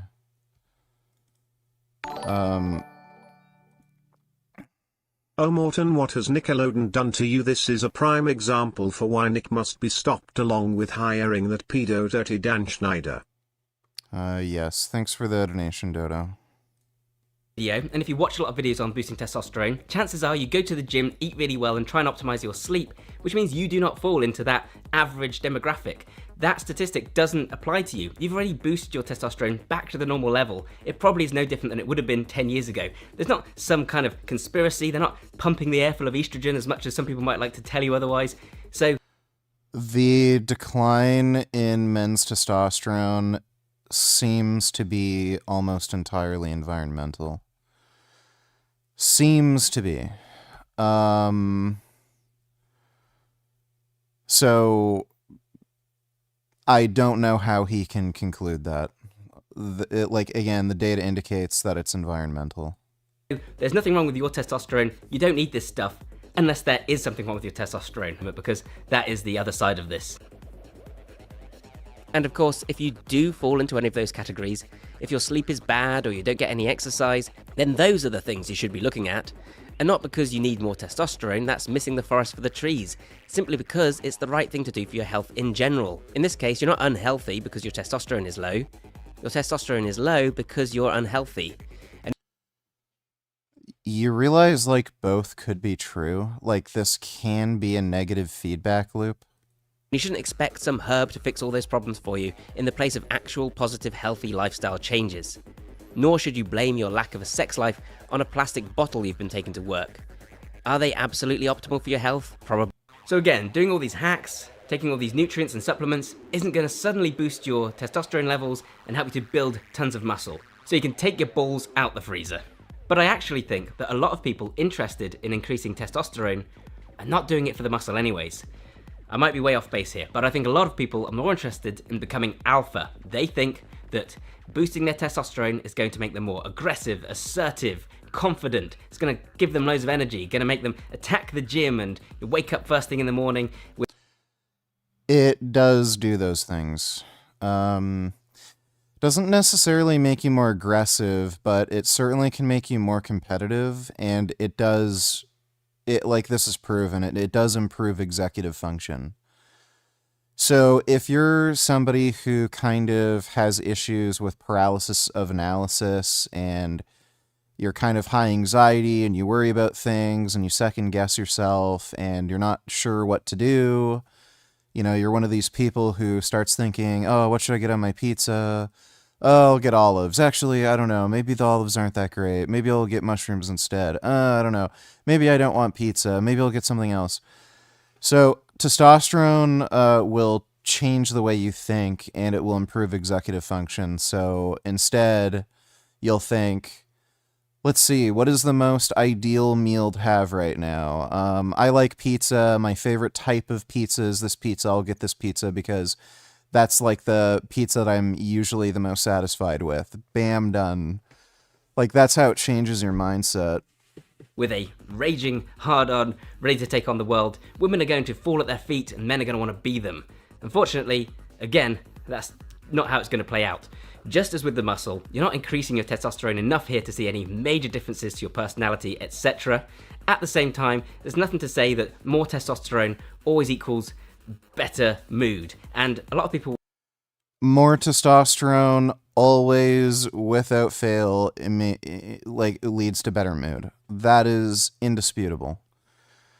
There doesn't seem to be an upper limit necessarily. I'm sure there is, where if you increase testosterone enough, there ends up being side effects associated with it where your mood will decrease. You might get bloating, I don't know, your hematocrit might go through the fucking roof and you'll feel like sluggish and hard to breathe. You know, stuff like that can happen. But they've studied this with doses up to 600 milligrams per week. 600 milligrams of test will very reliably put your testosterone over 5,000 nanograms per deciliter. I was on 350 milligrams test per week. Last test I got, my testosterone was at 4,100 nanograms per deciliter. So if you almost double that, like, you'd expect your test to be like at least over 5,000. But there's a linear association with increasing doses of testosterone and better mood. The more testosterone men have, the better they feel. That is a provable, indisputable fucking fact. We'll simplify this and tell you that your depression is probably caused because you've got low testosterone. That's not true. Depression is a complex and serious disorder that has many causes. Maybe in some cases it's caused by low testosterone. It doesn't matter what the cause is. If your testosterone is higher, you'll feel better. So you may be depressed because you're in a shitty relationship. Guess what? If you start taking testosterone, you'll feel better and you'll probably dump the bitch you're with because you'll just think more clearly and then you're like, why am I with this bitch? Like again, your executive function improves. You like start thinking very clearly rather than being emotional and thinking, should I leave? But if I leave her, I'll be lonely. I don't know. Like, you'll start thinking, okay, I hate this relationship. She's treating me like shit. I could get another girlfriend in a few weeks. I'll just dump her. Like, that's how you think on test. So, it's stupid. Like, by the way, we know the exact mechanisms for why testosterone improves mood. It relates to estrogen and estrogen activity in the brain, and it's also GABAergic. It also affects your dopamine neurotransmitters. So we know why it improves mood. It doesn't matter what the cause of your depression is. If you take testosterone, you will feel better, and it may have so much efficacy that even if the depression is unrelated to testosterone, your depression might just go away if you start going on testosterone. Like this guy's an idiot. His critical thinking skills are like fucking zero. Why would it be the case that if your depression is caused by X external factor, let's say you hate your job, that's what's causing depression, why would it be assumed that doing anything other than changing your career or job would have no impact on your mood? That does not make any sense. It can be caused by neurochemical imbalances. It can be caused by all kinds of things, even brain damage. So we can't just say, oh, this is going to solve all your problems. That's a little bit... No one is saying this will solve all your problems. So this guy loves to straw man. Callous. Okay, it's quite a lot callous. And all these people telling you that increasing your testosterone will suddenly turn you into an alpha male giga chad. And once again, they're selling you on a bit of a pipe dream, because think about the last time you had... You're great just the way you are. That is faggot talk. This is some feminist dumb girl think. This is the way fucking women think of things. Doesn't matter if you're pathetic, a fucking loser, weak, fat, stupid. You're great just the way you are. Positivity. Love yourself. Some people want to fucking win.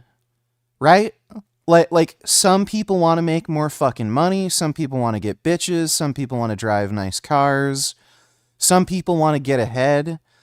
You can think this way. You're great just the way you are. Well, guess what? If you're fucking ugly, fat, weak, broke, stupid, can't get any fucking bitches, can't get laid, well, what type, like you can say this all you want, you're still going to be in the same position, right? So some people want to get ahead. Like this is just fucking stupid.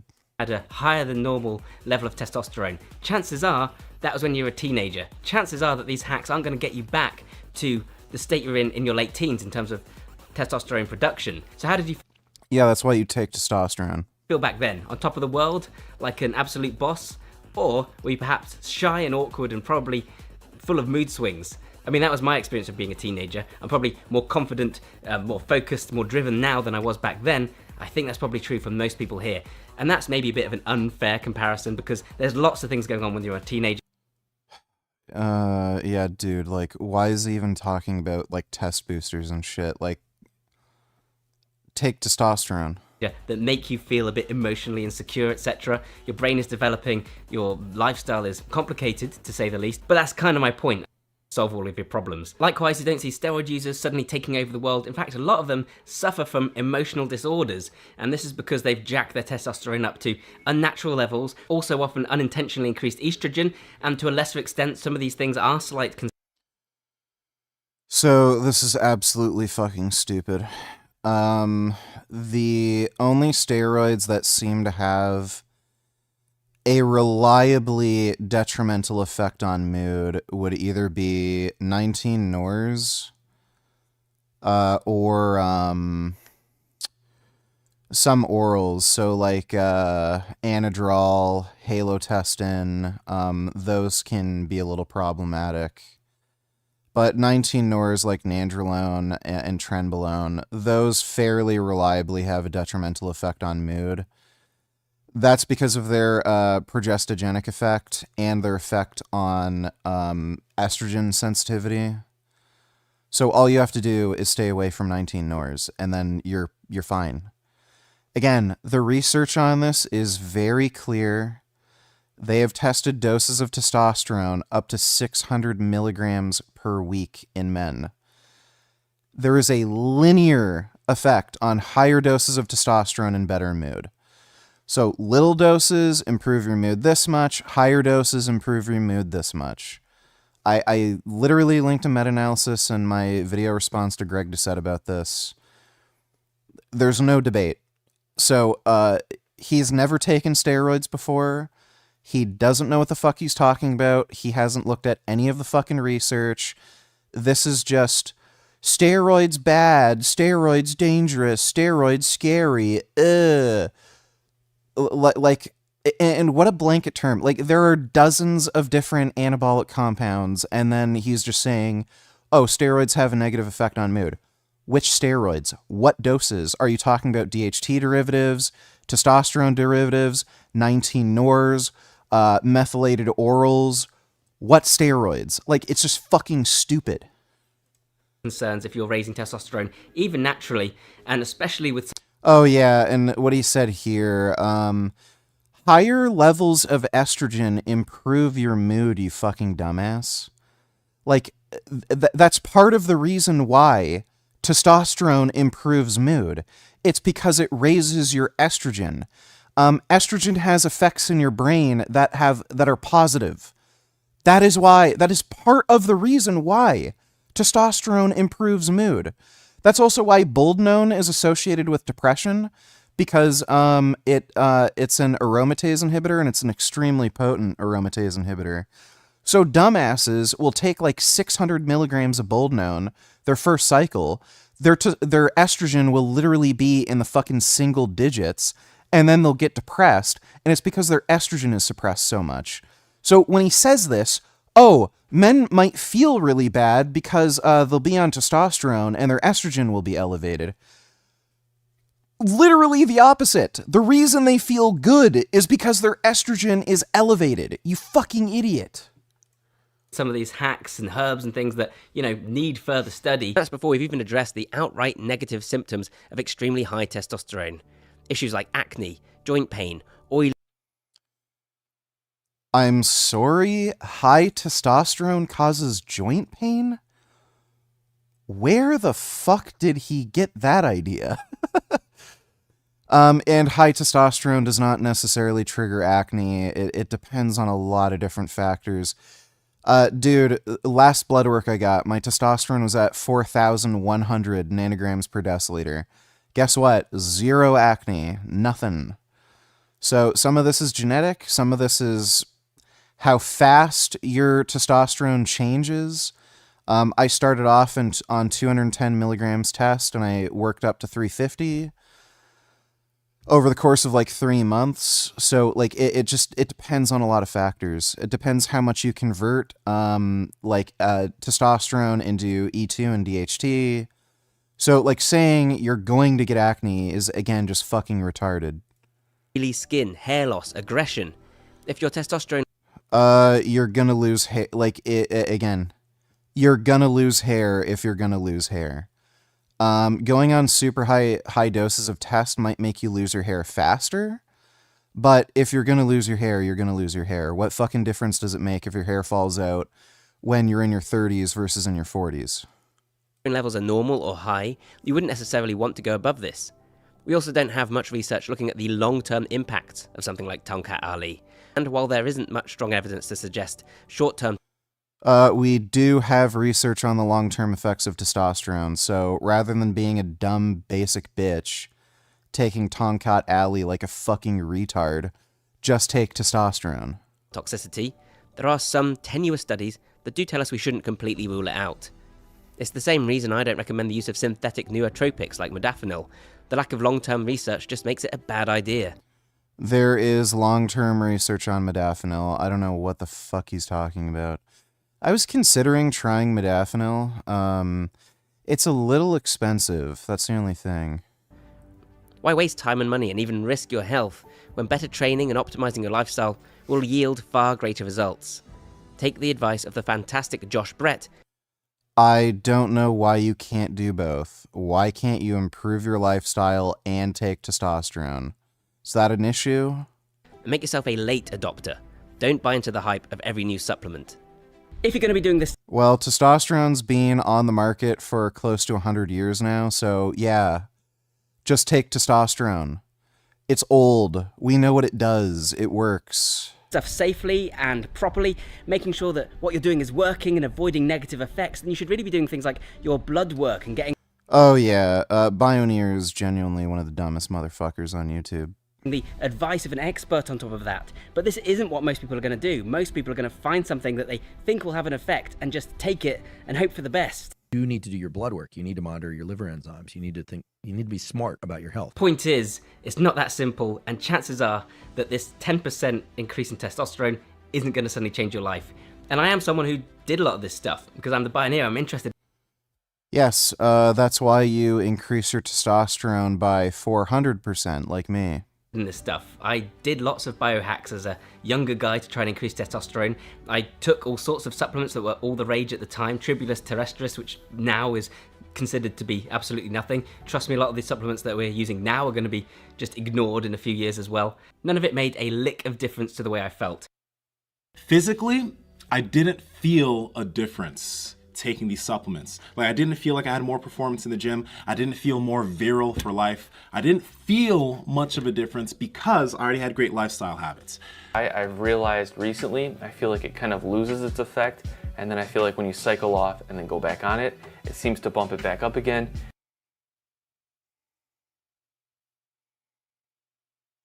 So you have results, say it's after about 6 days.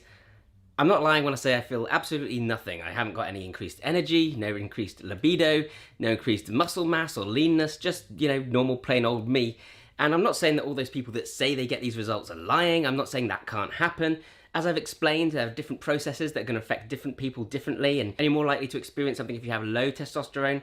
All I'm saying is that this experience, my experience, is also very common, and probably, I would wager, by far the more common one. Well, has practically solved any brain fog, any lethargy that I might have had. I have far more energy, and I'm spiking my things like depression and erectile dysfunction, and you can't gain muscle and you keep gaining weight. You may well have low testosterone, and something like Tonkat Ali could be a great alternative before you consider hormone replacement therapy. Yes, take a supplement that literally does nothing before you take a drug that actually works. Therapy, I'd still recommend seeing a doctor and speaking to them because that's an actual condition. Yeah, talk to a doctor who literally has no fucking idea what they're talking about. Great idea. But like, dude, the amount of men holy fuck, dude. Like, people, when they say this, they are so plugged into the Matrix, they don't even fucking realize how stupid they sound. If you just go on Reddit, like, I don't know, r/steroids or r/TRT, whatever the fuck, communities are just talking about testosterone replacement, holy fuck, like, the thousands and thousands of stories you will see where dudes go to their doctor refuses to prescribe them testosterone, even though they are the perfect candidate for testosterone replacement therapy. Like, you'll see dudes who are literally, like, well below the reference range, like, in the hundreds of nanograms per deciliter test, when the reference range starts at 300. They're in the hundreds.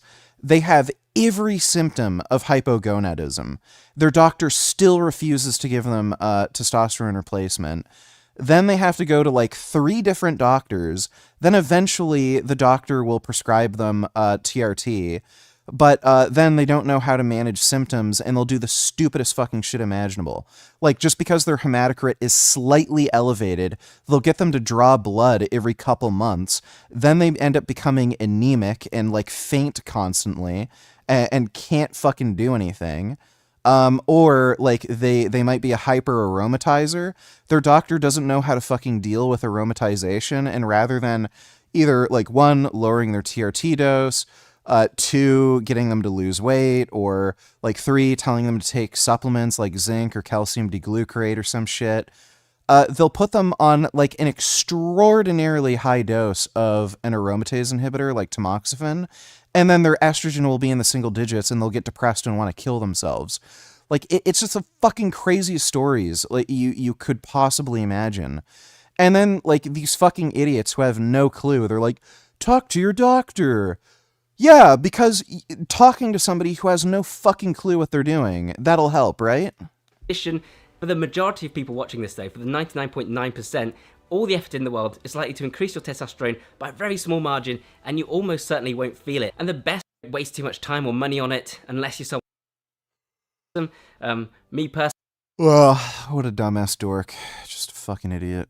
A native of Viseu, Portugal, later died in the hospital, rocking the quiet and affluent Boston suburb, as once again, the killer got away. There was no description of the shooter and contradictory info given on a possible getaway vehicle. We have a description of a gray sedan with no headlights, an on-scene officer reported, while stressing that we also have a description of a blue or black sedan. In the meantime, investigators were scrambling to ID the gunman who killed the 2 Brown students. Video released by authorities offered a first glimpse at the alleged gunman turning a corner after leaving the area where the shooting took place. He calmly walked onto Hope Street in full dark attire and appeared to be wearing either a hood or a face covering that obscured his face from the cameras. The shooting itself was not captured on camera. Then on December 16th, another grainy image was released of the pudgy person of interest, but authorities remained stumped until finally there was a break when a man posted on Reddit that cops should investigate a possible rented gray Nissan with Florida plates that he spotted in Providence while having an odd interaction with a man. The man had confronted the suspect at the time, saying, "Your car is back there. Why are you circling the block?" The suspect responded, "I don't know you from nobody." And then, "Why are you harassing me?" And he blew this case right open. He blew it open. The tipster, known only as John, turned out to be a homeless man who had been living in the basement of the engineering building at the time, sources told Fox News. He bumped into Valente and noticed he was acting suspiciously. You know what's funny? There's a lot of homeless people who actually solve crimes. There was a guy who committed a big bank robbery, and he had this ingenious fucking plan. He robbed a bank near like a big river, and he created this zip line with a raft so that he could get across the water super quickly, and nobody would fucking see him, and he'd be like out of town before the police even had like any chance to catch him. He would have gotten away with it if there wasn't a fucking homeless guy there who watched him and saw where he went. The fucking homeless dude ratted on him. Working off John's information, authorities tapped into additional surveillance footage that ultimately led them to the gunman. The homeless hero has now been credited with cracking the shootings, as the feds say he is now entitled to the staggering $50,000 reward, thanks to... Well, he's probably still going to be homeless, but at least he got 50,000. Can get all the fucking booze he needs. John's lead, authorities learned that Claudio Neves Valente rented the gray Nissan in Boston and changed its license plates. According to prosecutors, he also used a phone that masked his location and had credit cards that weren't under his name. The gunman was then connected to the death of Lauraro through the rental car and other movements. Security footage captured Valente within a half a mile of Lauraro's home. Authorities also say there is video footage of him entering an apartment building near the location of the professor's apartment. Valente appeared to have shot Lauraro, then driven to a rented... It's a weird looking stock footage. Storage unit in Salem, New Hampshire. Finally, on the night of Thursday, December 18th, authorities stormed the facility, where they found Valente with a satchel and 2 firearms, dead from a self-inflicted gunshot wound. Investigators have since revealed that Claudio Neves Valente was a Portuguese national and a former Brown University graduate student. He also studied in Lisbon with murdered MIT nuclear science professor Nuno Lauraro between 1995 and 2000. The nature of their relationship remains unclear, nor has it been revealed if they stayed in contact. Valente was enrolled at Brown University between 2000 and 2001 in a graduate physics program. He primarily took classes at the university's Barris and Hawley building, where he opened fire on students inside a classroom, according to Brown University president Christina Paxson. It is safe to assume that this man, when he was a student, spent a lot of time in that building, Paxson told reporters. The gunman took a leave of absence from Brown University in April 2001 and formally withdrew from the Ivy League University in 2003. He came to the United States from Portugal on a student visa. Valente received lawful permanent resident status in September 2017, officials said. Homeland Security Secretary Kristi Noem confirmed Valente entered the U.S. through the lottery immigrant visa. Yes, Tessipionate's good. Visa program DV1 in 2017. He was later granted a green card. This heinous individual should never have been allowed in our country. Googling online TRT clinic, Peter MD is coming up as $99 per month for 12 months.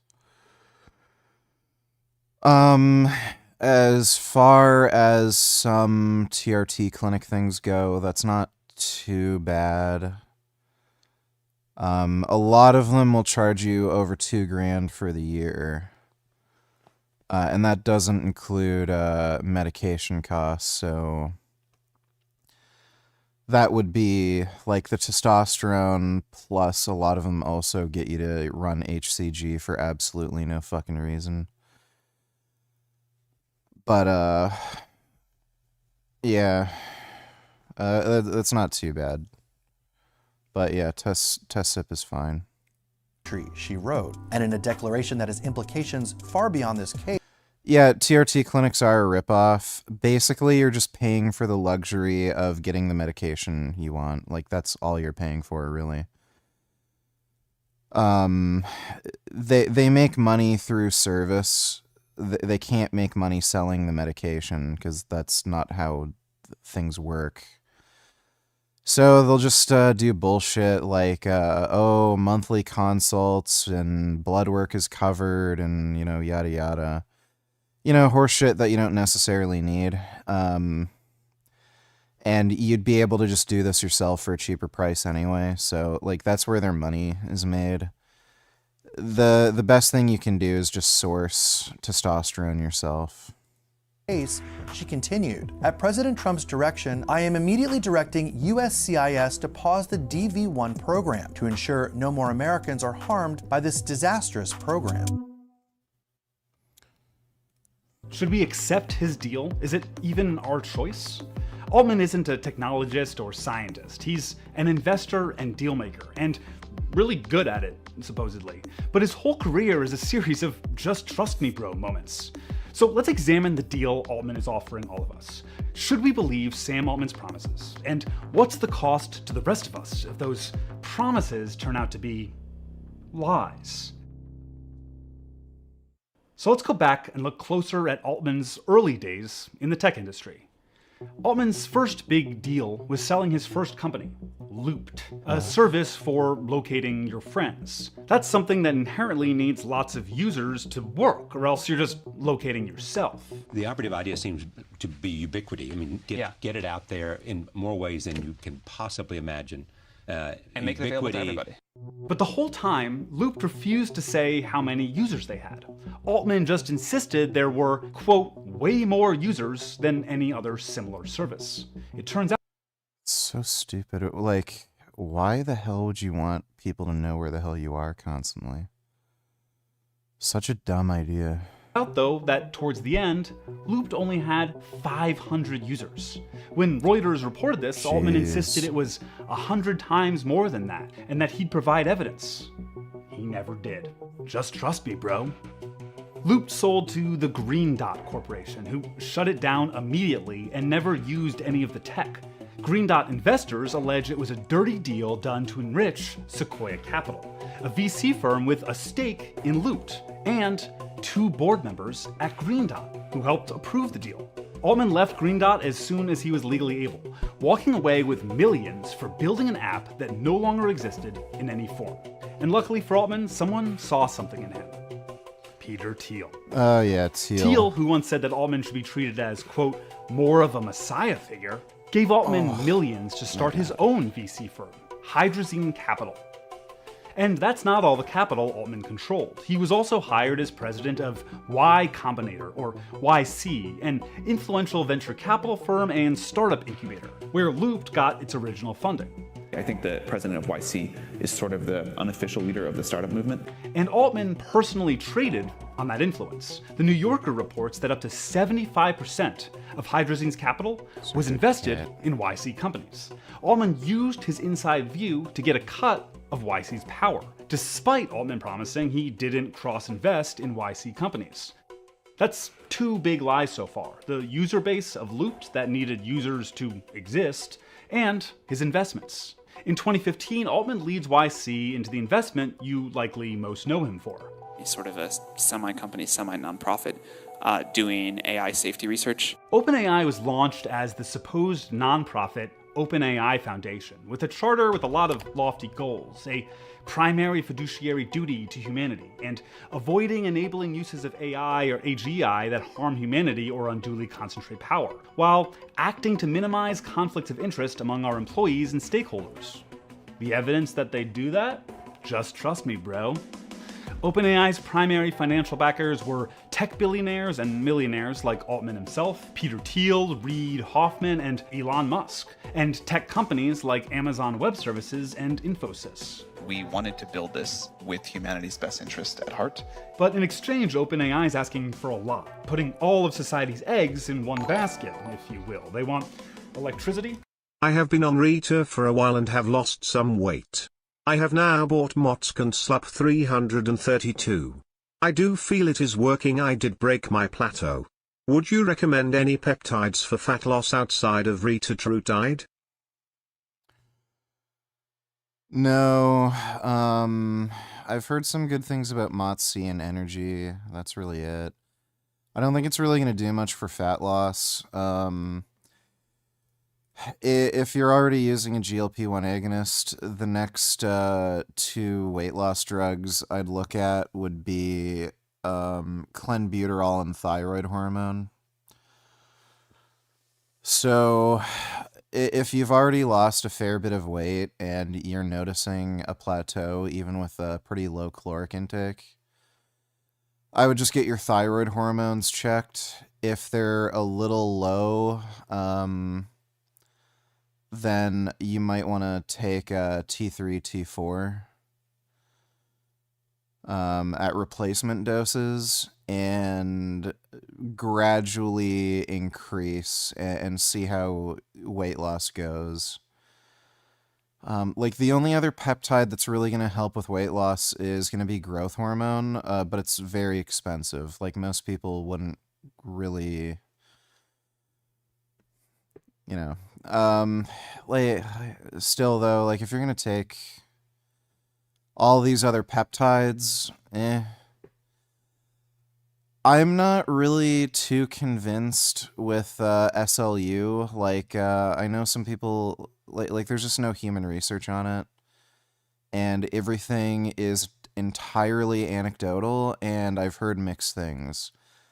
Like, people will say that they feel their body temperature increase. That doesn't really mean anything. So, It's not something I'd recommend. Growth hormone certainly increases weight loss, and it prevents weight gain. It's probably due to upregulating thyroid. But yeah, I would say like the next two best weight loss drugs, aside from GLP-1 agonists, would be clenbuterol and T3, T4. T4 doesn't technically do anything. It's sort of like a pro-hormone to T3. But if your T3 is elevated and your T4 is low, that can create problems, so just watch some videos on, like, thyroid shit.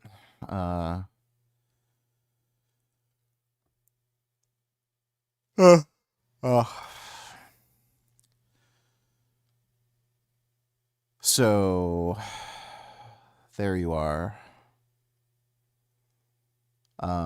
I would make sure you know what you're doing with thyroid hormone, though, by the way. If you do end up wanting to come off of it, you do have to come off it very gradually, and you do have to make sure that you can stick to a diet to prevent weight rebound. But yeah, aside from growth hormone, I would say like 2 IUs per day or more for weight loss benefit. The only other drugs that are really going to help you lose weight, with any proven scientific backing at least, it's going to be clenbuterol and T3, T4. But thanks for the donation, Zorro. Appreciate it. Carnitar donated $2. Let me see. I am so excited to... Running a keto and carnivore diet study. Yeah, I heard about this. It's just going to be fucking stupid. Hey guys, brief. I don't know if we already saw that one. All right, are you really healthy or does it just... These are probably going to be boring. All right, but you guys don't know the crazy... When this girl was touring her hotel room, she came across the craziest realization. This is how I know our hotel room was designed by a man. First off, the entire room is concrete and the open concept. So when you... Does she not realize every building on the face of the earth is designed by men? Do you think, like, women are architects? Literally. You look into the bathroom, the entire bathroom leaks into the room. So if you want to take a dump, the entire room will smell like pure ass. Barn doors. So when you have to go to the bathroom in the middle of the night, you will inevitably wake up the other person sleeping with you. And a shower that has nowhere to put your belongings. And of course, it's a waterfall style shower. So for a girl, this is their worst nightmare because not every woman wants to wash their hair every single time they take a shower. Look at this counter space. I couldn't even... What a bitch. Fit my full-size toiletry bag. This is the size of my hand. I have very small hands. Look at this sink. So when you're brushing your teeth, you literally bump into the mirror because it's cutting into the sink. And maybe the worst part of all of this is that there's no trash can in the bathroom. Did she ever think that maybe this is just a bad bathroom? No trash can next to the toilet. There's only one. Like 99% of fucking architects are men. This is just a bad bathroom. Trash can in the entire hotel room, and it's over here by, of course, the big fat desk that I guarantee you absolutely nobody uses. Okay, thanks for the donation, Carnitard. SV donated $10. Let me see. Your thing, your gumbus. Little gumbush. If you found a very cool rock today, you are closet gumbus.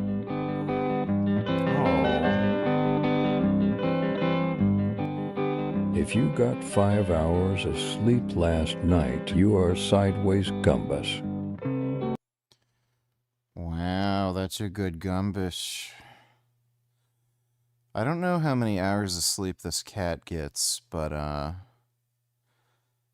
think he sleeps a fair bit. He sleeps with me all night. Then he'll wake me up like clockwork between 6 and 7 in the morning because he wants food. Then after I feed him, he'll go back to sleep. He'll nap with me during the day. And he also naps with me when I'm streaming. So he gets a fair bit of sleep. I like cats. Cats are just great. I love how they just nap a lot. It's pretty cool. Oh, Gumbish has a friend. If you called out of work today, you are chest gumbus. If you had a smoothie for breakfast, you are dissociation gumbus. I'm a dissociation gumbish. If you are at school even though you don't want to be, you are penguin gumbus. I have, for many years, been a penguin gumbus. If you don't think that you like apples anymore, you are wet gumbus. My goodness. Very cool. You're thick. That's a good gumbish. Thanks for the donation, SV. To announce the launch of the very first and extremely large randomized clinical study on the carnivore diet, specifically the lion diet, the ketogenic diet, and rheumatoid arthritis and IBD. After What is IBD? Is it irritable bowel disorder? Yeah, irritable bowel disease. So this isn't actually a thing, by the way. IBD is just a general catch-all term, so this already sounds stupid. After years of being like, hey. By the way, they do have studies on keto diets and rheumatoid arthritis. Tens of thousands of people are putting their incurable illnesses into remission on an all-meat diet. Maybe someone should actually run a study with... Rheumatoid arthritis is a treatable and sometimes curable disease. No success. A fantastic doctor reached out, Dr. Robert Abbott, a medical doctor, and said he'd be interested in running the study with his team. I've set up a GoFundMe if you'd like to support this study, which would be greatly appreciated. I can get... Oh, here we go. Yeah, so... throw your money away at bullshit. She comes from a rich family. Why is anybody giving her any money? Like, by the way, she's completely incompetent. Like, this is a dumb bitch. Like, the idea that she is more likely to get the study published, like, you know, performed and published when random people give her money and there is zero risk for her. You have to be so fucking stupid. So she's just going to be lazy. She's going to be incompetent. She's going to drag her feet. She's not going to give a fuck because there's no risk. So, like, great. Throw your fucking money away. If she wants the study published, she can get the study published. She comes from a rich, wealthy family. She makes money, her husband makes money, her dad makes a fuck ton of money. If they want to get the study done, they could get it done. Giving her money will just ensure she's going to be even more lazy and incompetent. See, Dodo donate $2 based turkey. Group of Turkish girls mock the way Muslims perform prayer in a provocative manner, sparking a strong wave of anger.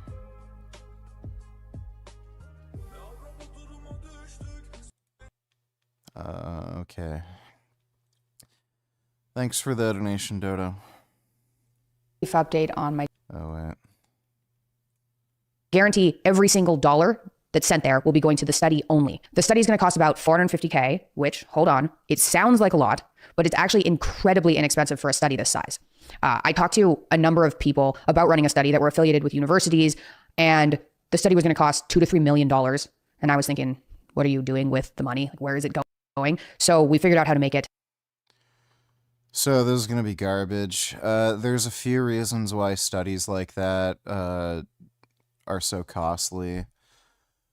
One, ideally, you would set up a study in a metabolic ward where people can't, like, their diets are perfectly monitored. That's obviously going to cost more money. Even if you're not going to set up an intervention in a metabolic ward, you need to give some kind of incentive for people to actually stick to a diet. So, especially when you're talking about a diet that may have a calorie restriction component to it, and is just weird, doesn't taste good, and is difficult to follow, and is unsatisfying, you need to financially compensate people to follow the diet, otherwise they're just not going to care. If you enroll them in a study and say, follow the diet, feel like shit, eat like shit, feel miserable for like 6 months, they're just not going to follow it. That's happened quite a few times where dietary interventions have been set up and then they track adherence and literally nobody in the intervention group follows the diet. A reasonable expense. Most of the money is going towards actual labs for the participants. We're looking for 160 people to take part in it. It's a large study. And the researchers are being paid an extremely modest salary. They're very inclined to do this study and interested in the research, so that helps a lot. And that's going to cover 6 months of serious work on their part. The GoFundMe is linked here and below if you're interested in funding an incredibly well-organized 6-month study that might change thousands and thousands of people's lives and even the mainstream medical view of dietary intervention. So if you're interested in that, please consider donating or sharing or applying for the study. I haven't asked you guys to rally behind a cause before because I find... Oh my god, fucking... I don't know why YouTube's been doing that this. cringy, and I'd rather figure out how to make money myself and then spend that than ask people for money. But I feel like this falls into a different category. It's obviously extremely dear to me. So if you do want to support something, please support this. I'm going to cover, well, not just me, my family is going to cover whatever is left over that doesn't get funded just to get this study done. So the study's getting done one way or another, but I would appreciate the help in rallying behind this. Ideally, we don't end up covering all of the study because that leaves the results of it open to criticism of funding from me. But the actual study is being done by a separate team, and I'm not going to stop working on this diet. And if nobody else is going to fund it, we will. As you guys know, I had juvenile rheumatoid arthritis that nearly destroyed my life. All I want to do with money I make is try to change the medical system. I've talked to you guys a bit about that, but my goal has always been... She probably either had... Well, wait. I don't even know if she's been diagnosed with rheumatoid arthritis. I think she had... Wasn't it like arthritis in one of her ankles and it was either her hip or her knee? Something like that? When it's only 2 joints that are causing you problems and it's not bilateral, that sounds to me like she might have just had some kind of weird injury that she wasn't aware of. So, I don't think she's ever been diagnosed with rheumatoid arthritis. Make a bunch of money, be taken seriously as a human being, and then try to change the medical system so that people don't go through the same kind of suffering. Yeah, it was one of her hips and I think her one ankle. And it wasn't bilateral. It was on one side. So it's a little weird. If it was rheumatoid arthritis, you'd expect it to affect multiple joints bilaterally. So she might have just had some like strange injury that she wasn't aware of, or some deformity.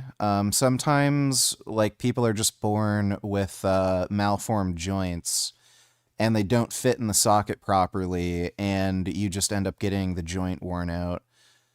There was a bodybuilder, Roman Fritz. He talked about this. He needed his hip replaced because he had that problem. Had nothing to do with rheumatoid arthritis. Also, sometimes when you have like a crushing injury, so if you fall from a like high height, you might end up having the joint damaged, and over time it ends up just wearing out faster. So I don't know if she's ever even been diagnosed with rheumatoid arthritis. Like, she tends to make up shit, and she's a bit of a hypochondriac. I went through, and I'm finally at the point to start making that happen, which is very exciting. So if you're interested in supporting, send this video to someone who might be interested, or someone who has IBD or RA and would like to take part in the study. So let's get into study details. The title of the study is Effectiveness and Efficacy of a Ketogenic or Carnivore Lion Diet for Quality of Life and Symptom Burden in Individuals with Symptomatic Inflammatory Bowel Disease or Rheumatoid Arthritis, a randomized clinical trial. The purpose of the study They're probably going to find little to no benefit. Is to determine the effectiveness. I can guarantee you, especially with the lion diet, you're going to have a lot of people complaining about either constipation or diarrhea. And efficacy of a ketogenic or carnivore lion diet for quality of life and symptom burden in individuals with IBD or RA. The rheumatoid arthritis part is obviously personal to me. That's what caused me to have my ankle and hip replaced at 17, be in an unbelievable amount of pain for about 20 years of my life. And that's what I put into remission with dietary intervention, astounding my physicians. So this part comes directly from the study. So she lies about this constantly. Constantly. She claimed she had rheumatoid arthritis. As far as I know, she never got diagnosed with that. She only had the 2 joints replaced, and it wasn't bilateral. It was only on one side, and the joints were totally resurfaced. They're replaced. She had surgery to resurface the joints. So after the joints are resurfaced, if there ever was some sort of immune thing attacking the joint, well, your immune system can't, like, attack plastic or titanium. There's nothing there that could cause pain. So after she got the joint replaced, then she attributes the lack of pain to her diet. Like, it's so fucking stupid. We hypothesize that the implementation of the ketogenic and the carnivore lion diet as either an adjunctive therapy or monotherapy will improve health-related quality of life and decrease symptom burden in those with symptomatic IBD or RA. In order to take part in the study, you need to be diagnosed formally with rheumatoid arthritis or inflammatory bowel disease and be willing to provide medical documentation like medical visit notes or laboratory data so the study team can confirm a diagnosis. You also need to be brand new to the diet. You can't have started it already. You can't have started a paleo diet, a keto diet, or a carnivore diet already. You need to be willing to do the ketogenic diet or the lion diet for 3 to 6 months at the same time as other people, depending on what group you're sorted into. You can't choose what group you're sorted into, the keto or the lion diet. It's random. We're hoping to start the study in early 2026, but we're taking applicants right now. People will be weaned onto either diet, the keto diet or the carnivore diet, for a month so that it's easier metabolically, because going straight in can be tricky, and then monitored on the diet. Participants will have a portal to be in contact with the health professionals that will monitor them. They'll be sent labs for blood work a number of times, as well as kits for stool samples, a ketosis blood monitor, also monitors glucose levels, and a body composition scale that they can keep. So participants need to be willing to go through the blood. Here we go. Body composition scale. Oh, this is going to be great. Test stool samples, use the body composition scale, monitor ketosis and glucose. So basically, these people are going to lose a bunch of water weight, be dehydrated, and they're going to report, like, substantive weight loss when they never even lost weight. With a blood prick that you can do at home that really doesn't hurt. There's a cost for being in the study. It's $200. $100 will be returned if you successfully complete the whole study. So this should cost Nobody's going to adhere to the diet. Participants $100 in total. The actual cost per participant that will be coming from funding is about $1,700 worth of testing by itself that just goes for labs, a glucose ketosis monitor and body composition scale, so that's a couple $100, plus access to health professionals for 6 months. So I can already see a huge amount of bias here. So people literally have to buy into the study. If you're forcing people to buy into the study, and the way they're recruiting is obviously through, you know, Mikhaila's YouTube channel, everyone who agrees to go into the study are going to have a huge bias in thinking, oh, the reason I feel better is because I'm on the carnivore diet. So, like, she's basically placeboing people preemptively. Like, this is so stupid. It is a steal. Participants will also get the results of their testing. So honestly, this is worth it. Even like especially since they have to buy in, that also creates a huge source of bias because people want to think that their money is being put towards something, right? Like put towards something productive. So you'll often find that when somebody's spending a lot of money on a supplement, they're going to be biased into thinking it works because they don't want to feel like their money's being wasted. So, like, this is so stupid. Even if you've been interested in getting thorough blood work done alone, the reason we're charging people at all is Statistically, if participants put some money in, they're more likely to finish the study and feel invested in it. And we need people who are going to go through with this for 6 months.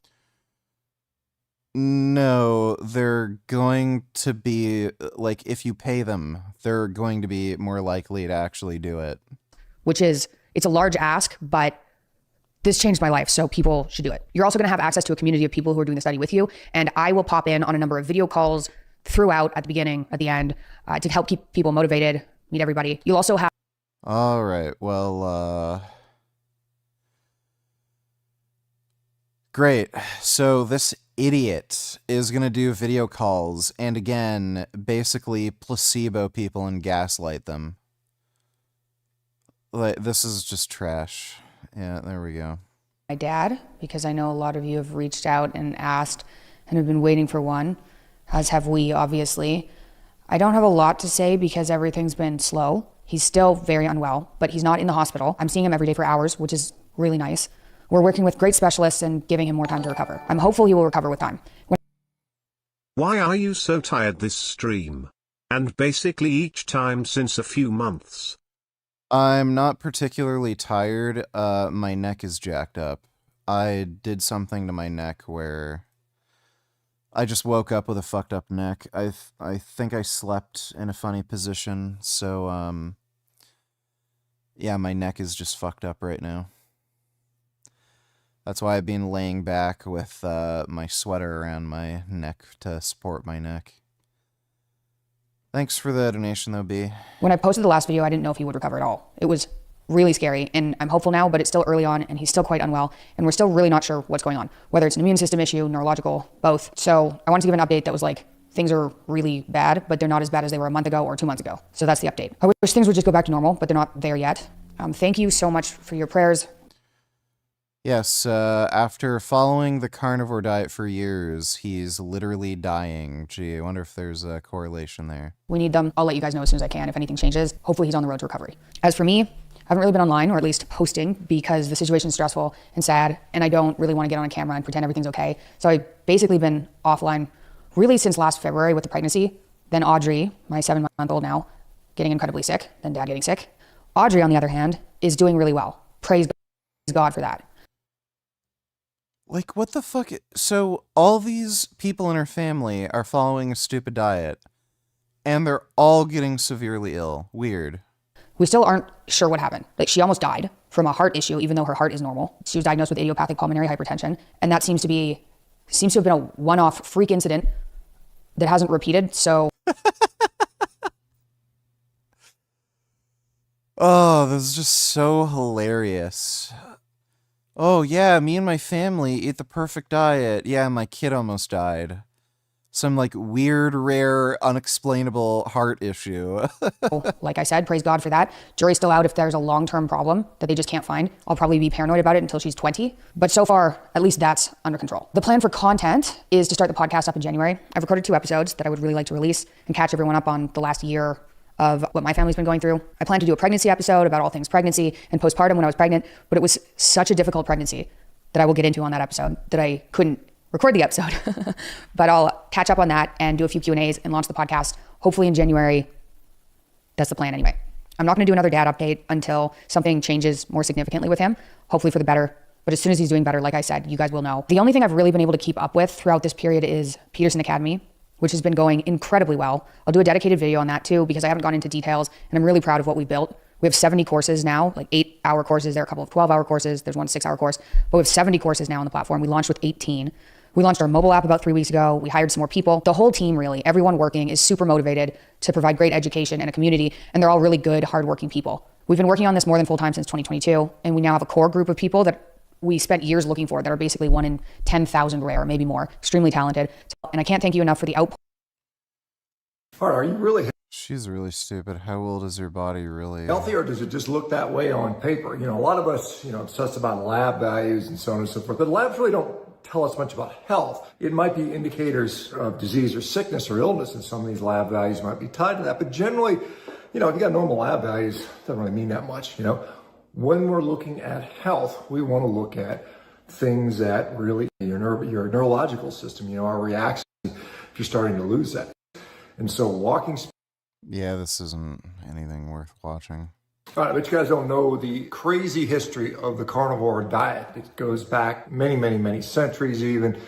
There are crazy LSD drug people involved in this. You know, a lot of people know that I actually wrote the book, The Carnivore Diet. I popularized the term, but I certainly didn't create the diet itself. This has been around for, as I mentioned, hundreds and hundreds of years. I just, you know. Like, what in the fuck is he talking about? It's just such a weird thing Like to going on say. Joe Rogan back in 2017. Like, did cats invent the carnivore diet? Like, it's just such a bizarre thing to say. Exposed a lot of people, and then I called it the carnivore diet because the current name was kind of, you know, not doing the job, quite honestly. So some of the first literature references to a carnivore diet go back, you know, at least in medical context to the late 1700s, where Dr. James Rollo, who was a Scottish surgeon, was using carnivore diets to treat diabetics successfully. Using these all-meat diets were, you know, something that they found to be very efficacious with diabetics, as we see them still today. You know, human physiology has not changed much over the. Guess what? They also used beans and pulses to treat diabetes. You know, over the centuries. To be honest, I mean, it predates even way before that. The ancient Greeks were talking about all meat diets for their Olympic athletes during the, you know, the ancient, you know, Olympics. I don't know where the fuck he got that idea from. What is the source for this?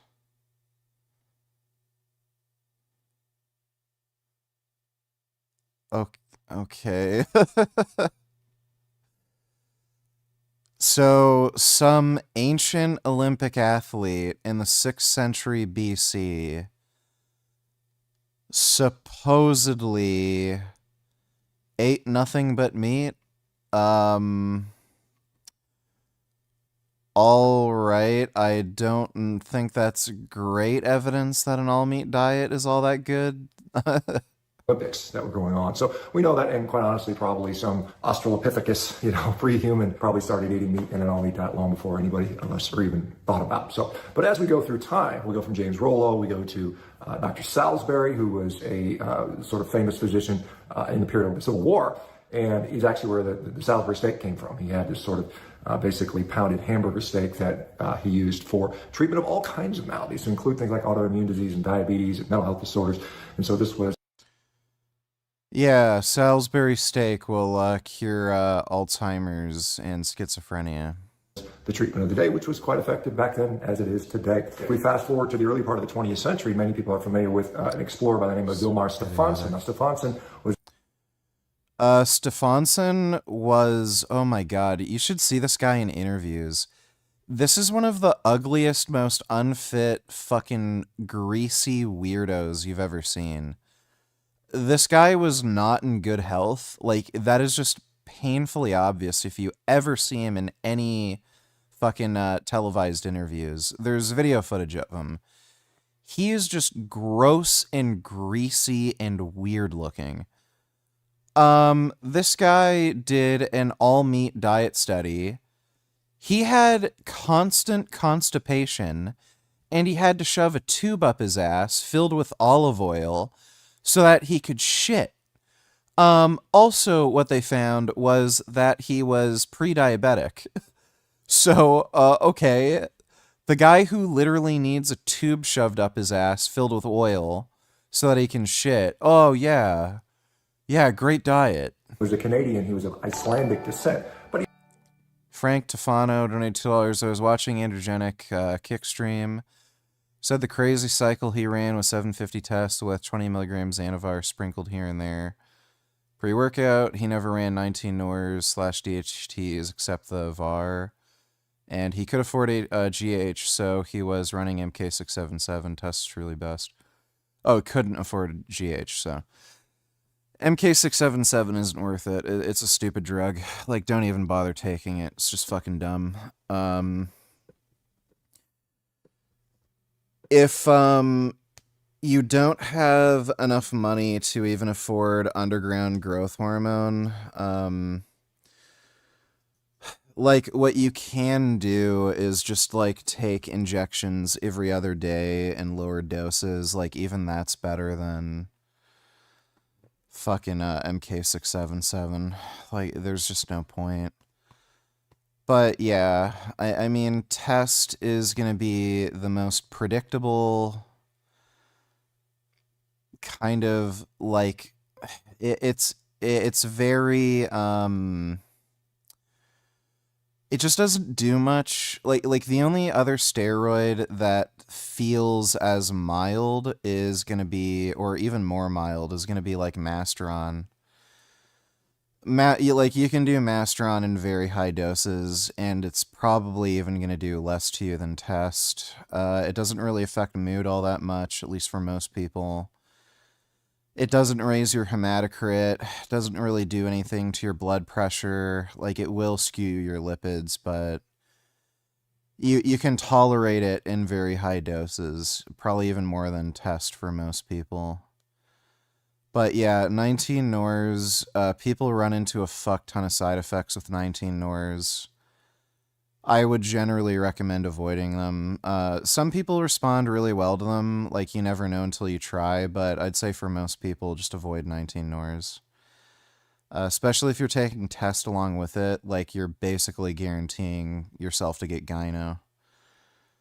So if you have to run anything other than test, I would recommend Masteron as the number one choice, and then if you can't get Masteron, it would either be like Primo or Boldenone.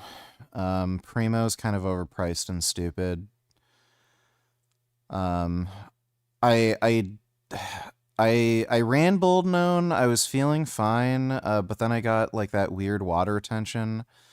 I'm not sure if the Boldenone's responsible for that. I have to see, but like, Boldenone, I felt fine. Some people report having depression on Boldenone. I think that's because they let their estrogen drop too low. It has a reputation for increasing hematocrit. My hematocrit actually went down after adding in Boldenone, and that's despite also increasing my test. And yeah, as far as orals, like the safest oral is obviously going to be Anavar.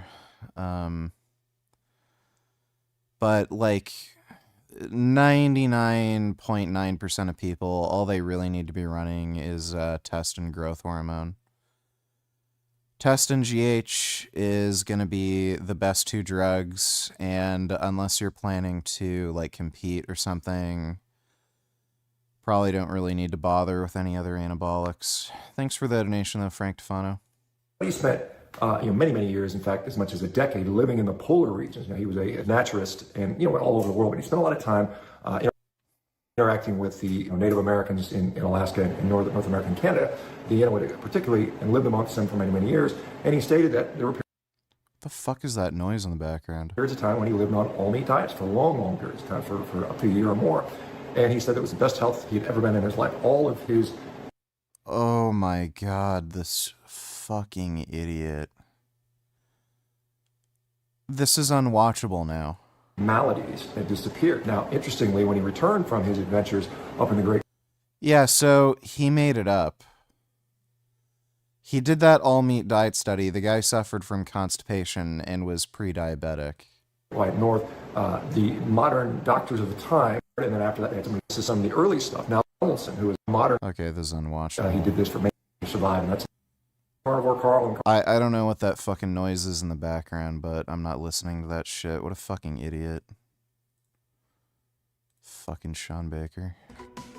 Water, infrastructure, capital, your data, your writing, your art, and for humanity to adjust to job loss, deepfakes, and everything else.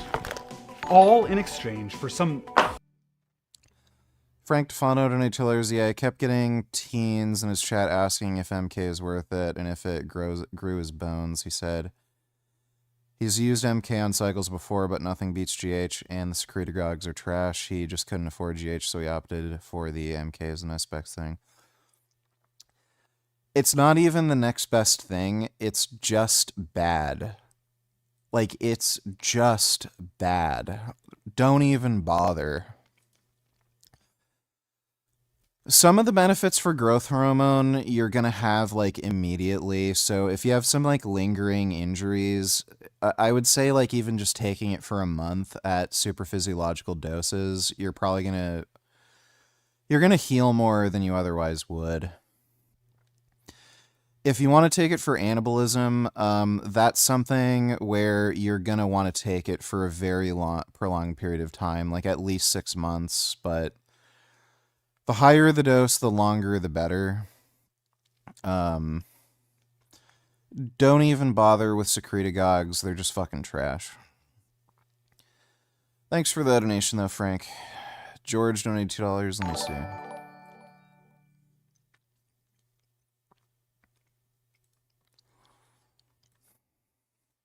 Produced one of the single greatest economic imbalances between races in the history of this country. We know, and this is on the record, that we produced over $230 billion for the Southern economy, yet didn't get 1 penny of it. That is an economic injustice that has been created that the federal government must now recompense us for. What's your proof that they didn't get 1 penny of it? Have the collective of black Americans in the United States been given?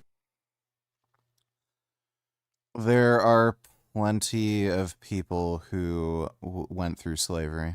Either land or some form of a reparations package to the same degree that the Japanese Americans that were interned in the internment camps got, or that the Jews have gotten from the pain they suffered in the Holocaust and the other instances where they were being unjustly oppressed. It's interesting earlier how you're talking about your Christian bona fides, but yet still you believe that vengeance is yours. I'm not watching this. Future promise of technology that fixes everything. So can we trust him with all of this?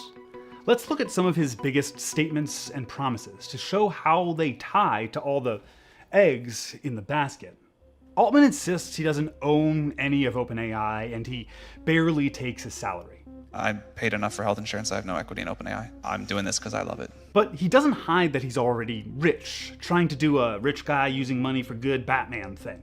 That Batman, such a wonderful person, but I don't deserve it. But we millionaires decided that you do.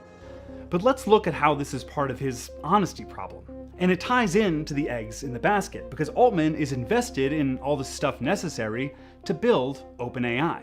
One of the eggs OpenAI needs is a ton of data. You can't build a large language model without examples of language and content. And one source of that data is Reddit. Altman owns a big share of the social networking site and was on its board until 2022. Reddit got its start in the same inaugural Y Combinator class as Looped. Here's Altman standing next to Reddit co-founder Aaron Swartz in 2005. Swartz died by suicide in 2013 after being criminally charged for reproducing academic articles online and breaking copyright law. In 2015, Altman made a deal with Reddit, allowing OpenAI to, quote, basically aggressively scrape everything posted on the site to feed into OpenAI's tech. Reddit co-founder Alex Ohanian felt in his bones the deal was wrong. It's a less noble version of what Reddit co-founder Aaron Swartz was targeted by law enforcement for. Swartz wanted to open the knowledge up to everyone. Altman wanted to put it in his product. In 2014, Altman promised that he and other investors would... That guy was kind of a fucktard. Like, I love how the same guy who is talking about, like, oh, knowledge should be free for everyone.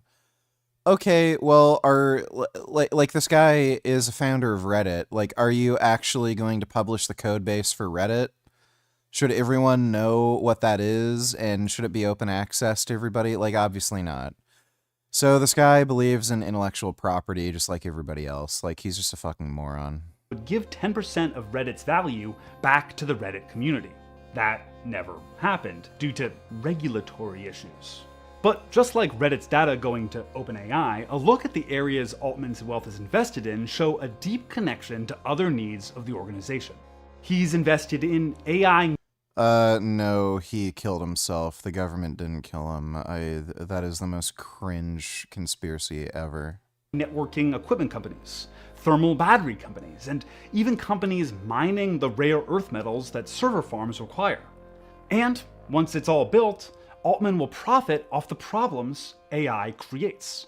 We're going to focus on three: rising energy demands and costs, misuse like fraud and deepfakes, and job loss and economic collapse. Altman says again and again that OpenAI needs more power, the, quote, audacious long-term goal. Natty Cope destroyed her new tillers, Fax, Test GH, Ultimate Quality of Life, Meal Enhancement Stack. Get most out of mood, sexual, physique benefits of PEDs without all the potential health scares and bullshit side effects. Being Natty 2026, finger point, laughing clown emoji. Yeah, I agree. Thanks for the donation, dude. Goal is to build 250 gigawatts of capacity by 2033. That much compute will require as much electricity as 1.5 billion people, the equivalent of the entire population of India. But Altman has a solution. Since they first met in the early 2000s, Peter Thiel and Sam Altman have had a shared interest: investing in nuclear power. Which isn't inherently bad, of course. Nuclear can be an extremely efficient and clean form of energy.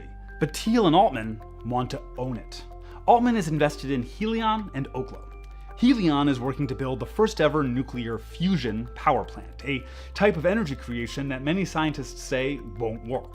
And Oklo is building microreactors, literally truck-sized nuclear reactors, which is a bit concerning considering this investment strategy. Part of our model is make the cost of mistakes really low, and then make a lot of mistakes. But for now, Oklo hasn't figured their reactors out yet, and are just using gas to keep up with the promises they made. Nuclear startup Oklo and natural gas firm Liberty Energy today announcing a partnership to provide energy to large-scale customers. Altman is also invested in multiple companies offering protection against AI bad actors, identity verification to prevent deepfakes, and even companies offering insurance for losses. Do you think she is Natty? I don't think she is.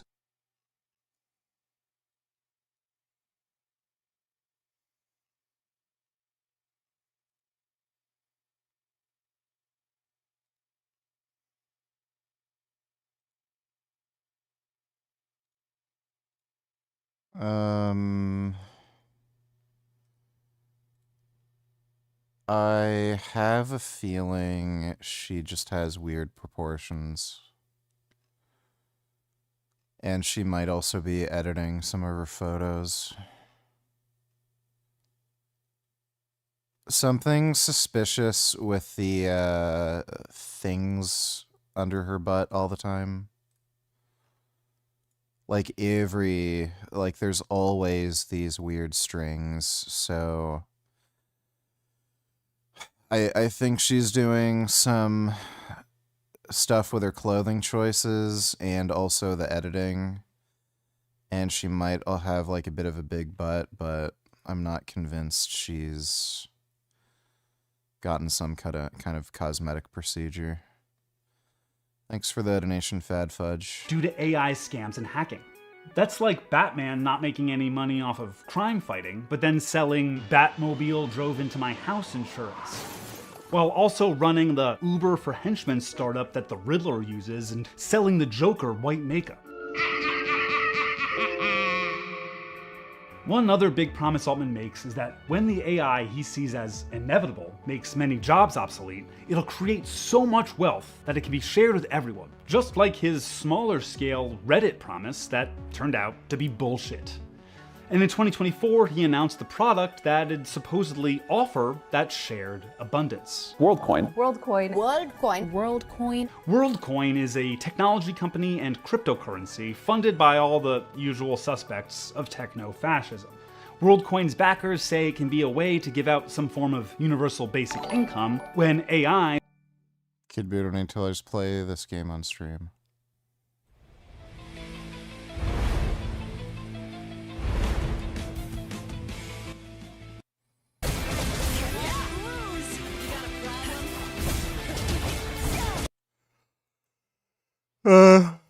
I am definitely not playing one of these piece of shit anime fighting games. No chance. Thanks for that donation though, Kid Boo. ...and starts replacing jobs. I think this idea that we have a global currency that is outside of the control of any government is a super logical and important step on the tech tree. But it also sells itself as a solution to identity verification problems created by AI. They want to use these orbs as a method of trusted identity check, And you don't get your universal basic income until you scan your eyes into the orb. And like many of Altman's other projects, from Looped to ChatGPT, it requires universal adoption to be of any business use. A currency and identification system are pretty useless if other people don't use them. So again, Altman is making an offer. Give us your identity, and we'll give you cryptocurrency. It's a classic Altman deal. I'll fix everything if you sign over everything. Just trust me, bro. It's almost like Altman wants to build a whole other economy, just in case the one we have now falls apart. Well, we'll get to that. In 2019, OpenAI gave up any pretense of being nonprofit and started a for-profit branch, then spun the for-profit out into its own entity in 2024. That for-profit organization has none of the same legal responsibilities as the nonprofit did, and brought in new investors, like Microsoft, which invested $13 billion, which OpenAI largely spent on Microsoft products. And it's not just Microsoft. Nvidia has promised to invest $100 billion in OpenAI over the next few years, money that OpenAI will spend buying Nvidia chips. OpenAI has similar circular deals with AMD, the Qatari government, and Larry Ellison's Oracle. How about the $20 you owe me? Well, I only got 10, so here's 10 and I owe you 10. Thanks. Hey, Mo, you owe me 20. Well, here's 10 and I'll owe you 10. You owe me 20. Here's 10, I owe you 10. Here's the 10 I owe you. Here's the 10 I owe you. Here's the 10 I owe you. Good, now we're all even. The entire economy is tied to the success of Altman's project. We might screw it up. Like, this is the bet that we're making, and we're taking a risk along with that. Who is the we taking the bet? Here's OpenAI's CFO. Banks, private equity, maybe even governmental, the ways governments can come to bear. Meaning like a federal subsidy or something? Meaning like just first of all, the backstop, the guarantee that allows the financing to happen. Through all of that stammering, the CFO of OpenAI is making a clear point. The government, your tax dollars, are responsible for saving the AI project. That's more eggs in the basket.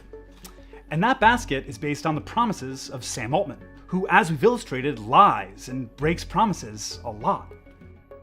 So if we really look... Isn't OpenAI going like bankrupt at this point? Look at the basket, maybe we shouldn't have been putting all those eggs in there, so... Triggers me that he did that stupid egg thing. I don't know why he had to do that. Eggs are for fucking retards. Lived in a black neighborhood for quite a while. I saw how they treated white people. It's not very good, and yet all the hate is on white males. You would get beat up if you said something racial to a black person. Mm-hmm. You saw that happen? Yes. They said something like, man, the hood ain't the hood anymore, as in like they were unhappy with my response. Almost exclusively white communities exist all around the United States off of paper merely because of socioeconomics, and that if you are wealthy enough, everyone who becomes wealthy enough will buy into a more or less white-only gated community. But I would not be able to afford that outside of, working my entire life to build up a bunch of businesses, but I would like to have kids. I want my kids to be taught that their ancestors did great things, not that they were the villains of history. Correct, and Arkansas is nice. As far as I know, the laws are you just need to let them know that you're going to be homeschooling, and then after that there's no testing that you need to do, or they don't really. Same's draft-fired tillers, noble natties need their DL fan base to believe exogenous testosterone is dangerous so that they can keep selling coaching and ebooks. That's why they spew no such thing as a natty limit cope. It gives their viewers false hope. There's a natty limit and there's a steroid limit. There's only so much muscle you can grow. Just fucking stupid. Yeah, natty limits here, steroid limits up here. It's just so dumb.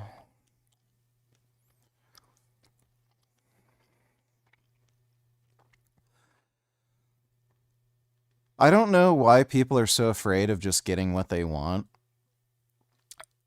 If you want to look like you take steroids, then why don't you take steroids?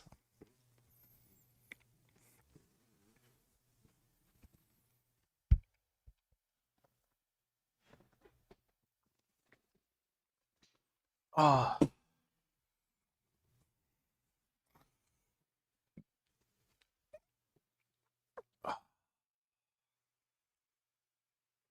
People are just gay retards, man. Everyone's a gay retard.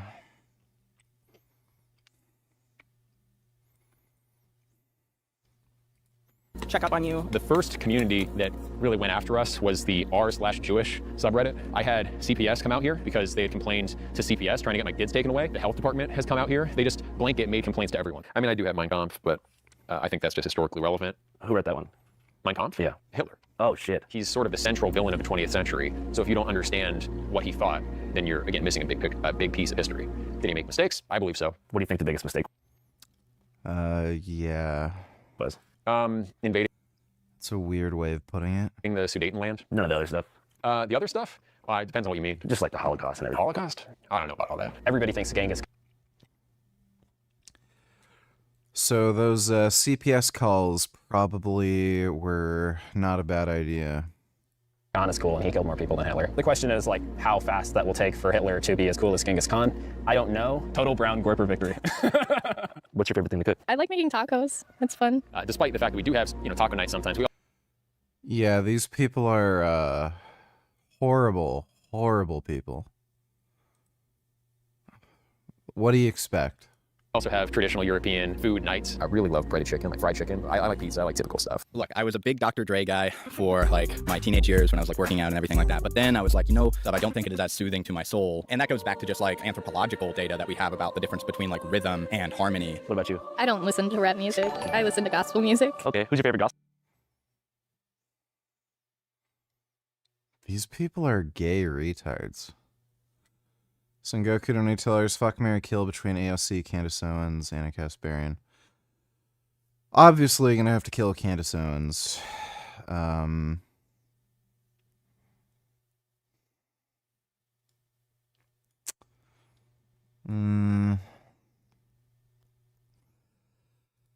Even though Anna Kasparian has been more of a crazy dumb bitch, I feel like AOC would stay a crazy bitch, but Anna Kasparian, she's the kind of girl who you can keep her in line. Where if she had the right man in her life, she'd start behaving and not act crazy. So I think I'd go with fuck AOC, marry Anna Kasparian, and just force her to behave. Thanks for the donation, though, Sengoku. Gospel artist. Probably Skillet. You say Skrilla? Skillet. Skillet. What do they sing about? It's like a rock Christian band. Okay, cool. Hardcore, we love Jesus. Can Greeks live here? They're European. How about Central Asian Caucasians? They're not European. But the Caucasus Mountains, Caucasian ancestral birthplace, is technically in Central Asia.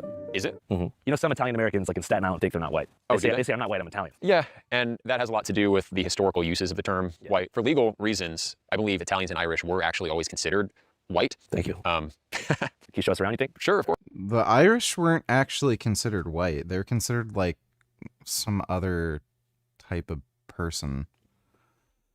They had like white skin, but they're considered like subhuman. Like that's the funny thing with racists. It's all nonsense. Like race is just a social construct. So you'll have Irish people being enslaved by other whites because the Irish aren't considered white. The amount of black slavery among blacks was fucking crazy. You'd have all these different tribes within Africa who considered them like not part of the same race, even though they're all black. Like racism is just fucking stupid. Of course. You're watching Channel 5 News, broadcasting live from the Mojave mainframe. And today, we have a special report. Ladies and gentlemen, the USA is in a state of emergency, and that emergency is related to rapid community decline. In 2019, more than 60% of Americans thought that in-person community involvement was very important. Today, that number is beneath 27%, marking the sharpest dip in modern US history. Consequentially, loneliness is at an all-time high. 17% of Americans reportedly have no friends at all and spend the majority of their time either at work or on social media. Frank Tufano. Donated $2.17. Are you still on telmisartan? Yes. What side effects are you getting from it? None. Any other ancillaries like nebivolol? I'm on hydrochlorothiazide right now for the water retention that I was getting. I might be able to come off it in another, like, maybe a few days or a week or two or something, because it is gradually going down. Watch from 1018 to like 12 minutes. Love to see your reaction, lol. If you look at the testosterone level of a 20-year-old now, it is at the same level as the testosterone level of a 7-year-old in the 1970s. Okay, so this is the typical excuse you hear all the time when people say, well, test levels used to be higher, so me injecting to get back to the levels of the past makes a ton of sense. First off, that guy is not at the same level of a 20-year-old 70 years ago. He's not. He has 10 to 15 times the average test level.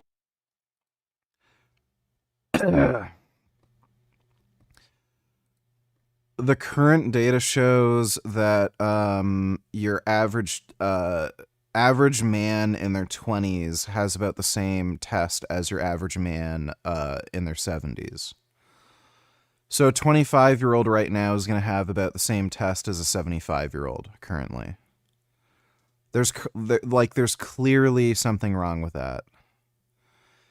And this doesn't seem to be related to obesity because, again, this data is adjusted for like confounding variables like obesity. So this seems to be an environmental effect. He doesn't know what he's fucking talking about. He's thinking a 25-year-old now would have less tests than a 25-year-old from like something years ago. Like that's not what Mark Lobliner was talking about.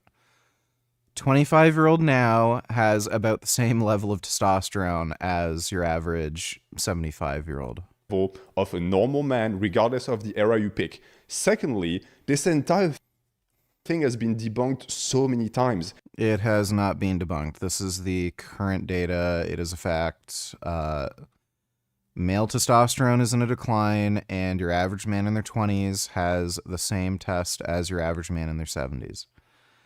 Don't know why I can't send a message that I want through this stupid milestone chat. I don't know what the problem is. But hello thee then thou.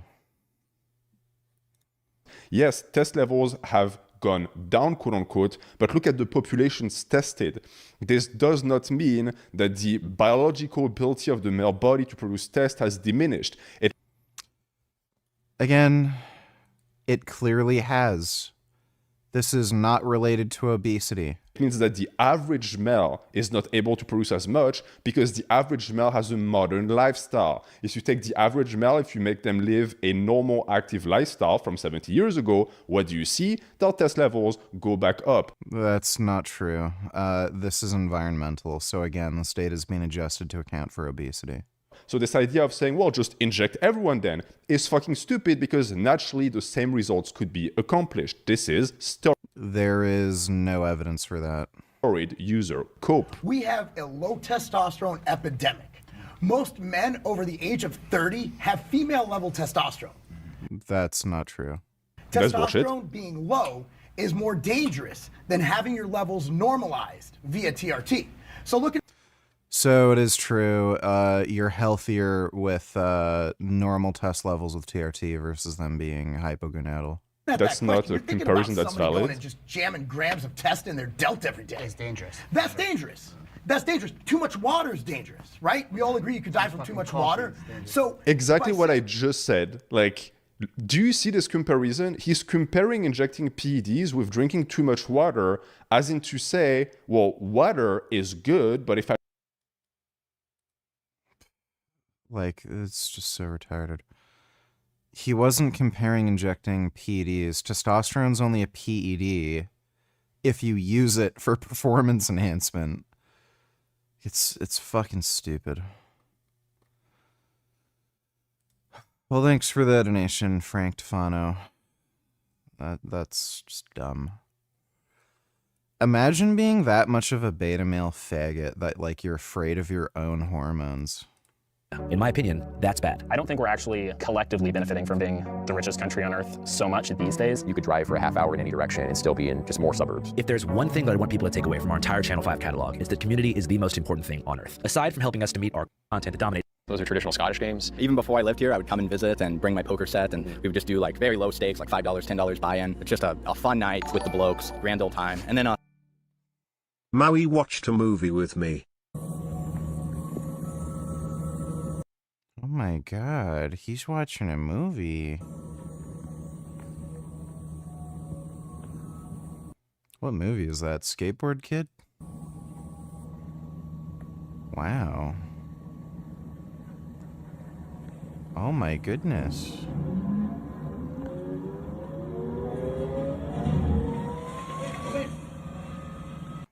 He's actually watching that movie. Oh my god. That cat can watch movies. Wow. Thanks for the donation, Leland, though. Appreciate it. I have a kitty here that likes to watch cartoons with me. He's a good kitty. He's annoying sometimes, but he's still good. sword fighting is one of the things I really like to do.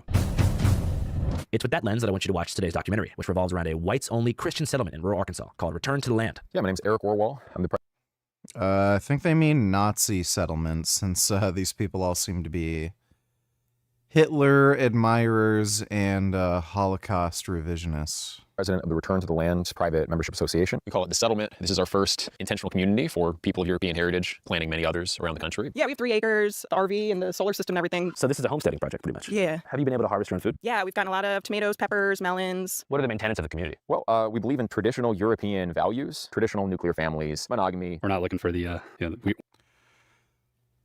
You know what? I think this is the place. One of the dudes who's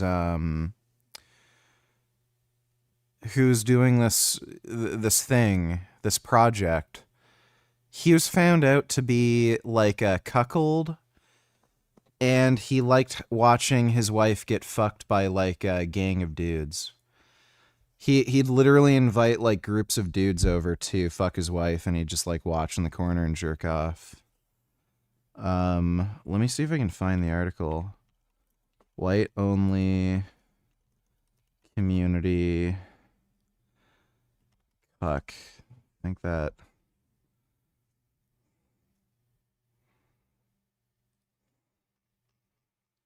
Let me see. One of the dudes was like literally found out to be a like actual cuckold.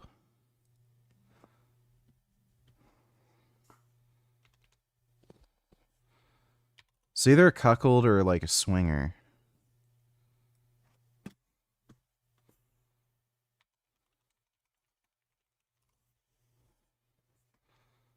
Let me see.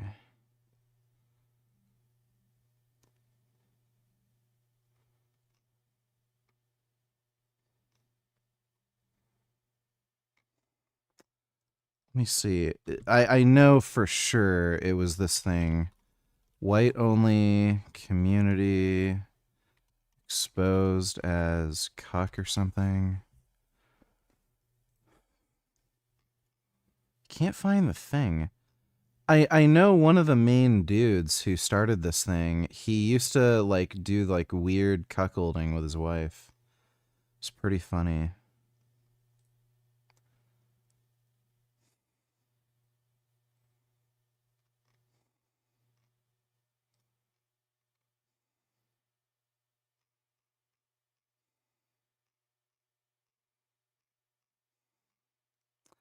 Can't find the thing. I think I saw it on Twitter somewhere, but yeah. Oh, here it is.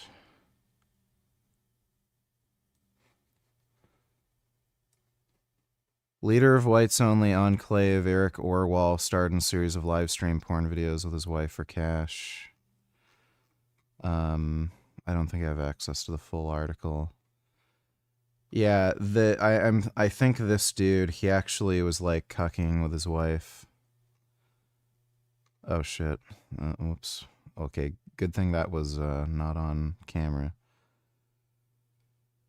But yeah, this guy, he was doing online porn and cucking with his wife.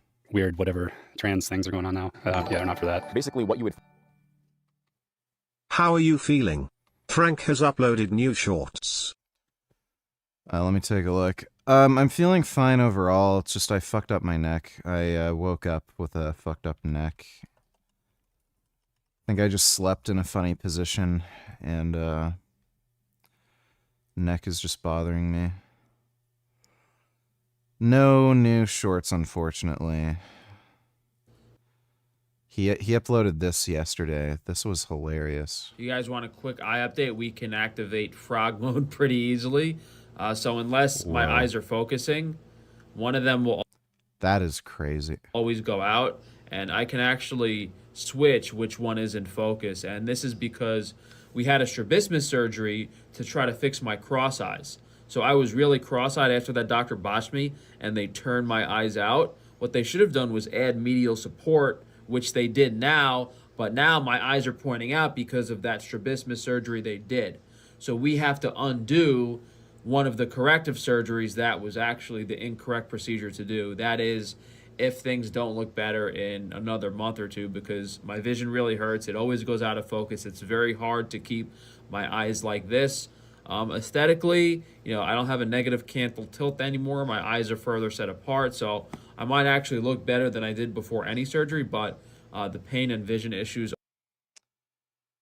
Yeah.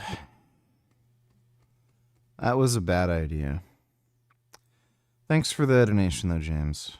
Find in traditional European religious texts, like the New Testament, like the Havamal in Norse paganism. How many people do you think live in this community right now? We have, I think, if you include children, something around like 35 or so. And we've got hundreds of new people accepted just in the last, few months. A lot of people are concerned about rapid demographic change, mass immigration, and just what's happening to our countries. Why not just go to Idaho? Well, because I'm not just thinking about what would be convenient or easy now for us. I'm also thinking, what will the country look like for my kids and grandkids? Coeur d'Alene, I looked up the census information, and it's dropped nearly 10% of the white population in the last 20 years. That's mostly immigration. I grew up in Montana. Did you notice a significant demographic shift in Montana? Not yet, but it's happening. It won't be long. And where'd y'all move from? I'm from Wisconsin. And whose idea was it? It was his idea. I did notice that race-mixed kids I didn't think looked as attractive as kids who were pure race, but that's anecdotal. So going back to the very beginning, you said you grew up in Southern California? Yeah. What part of the area? They're ugly. Like, that guy is an ugly guy. It's just bizarre that he'd say that. And then you have, like, Will Smith's kids, Lenny Kravitz and his kids. Like, they're all mixed-raced and beautiful. Like, what the fuck? The south of LA County, La Mirada. Okay, cool. So you pretty much grew up, in a pretty diverse area. Craig Cobb and Paul Ramsey are the white cuckolds.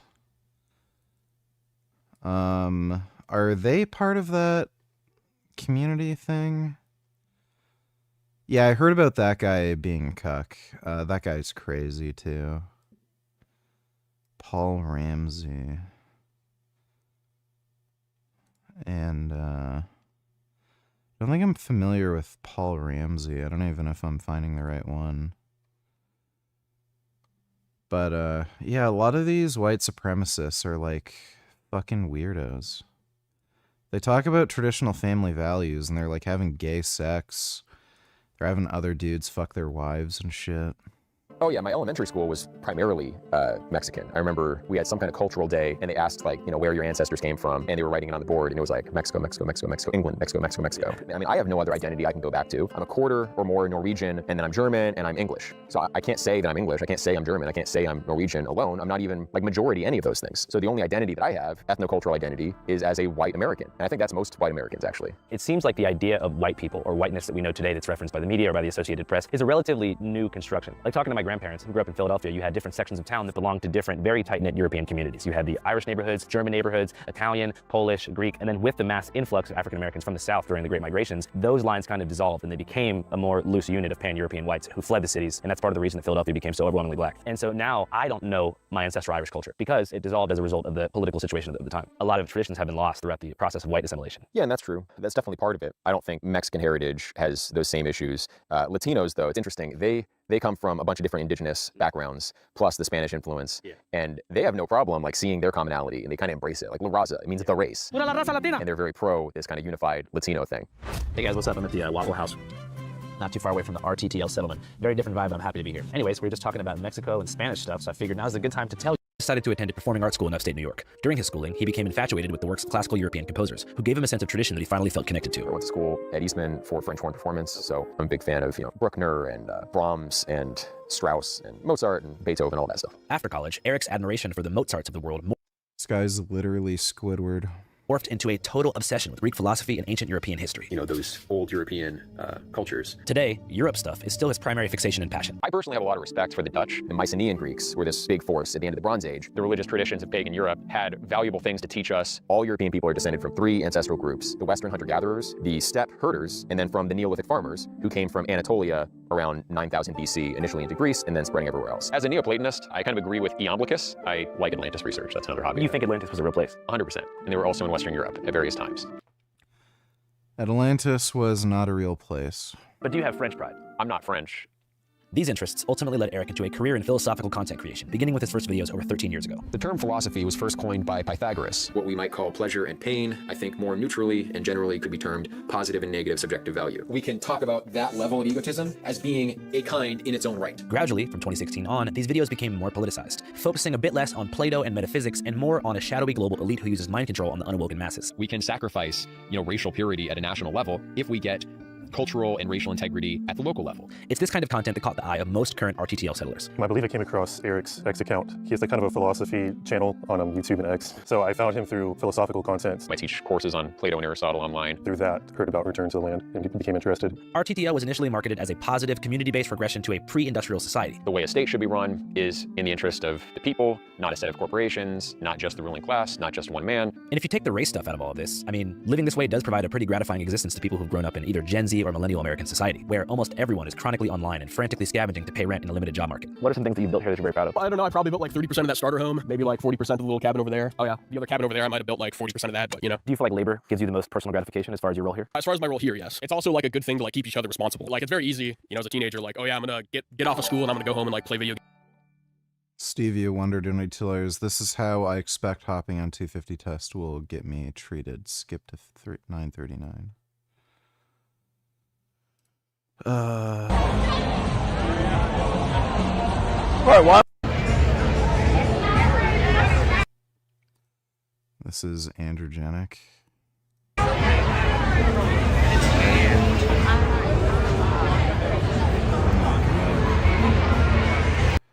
What is the fucking problem with it? Wait, why am I? Is this shit working, bro?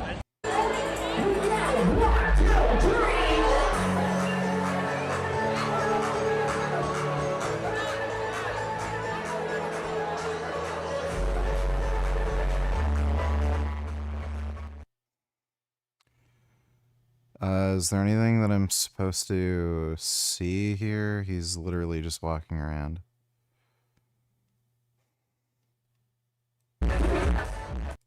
Okay, you expect to just get attention from dudes.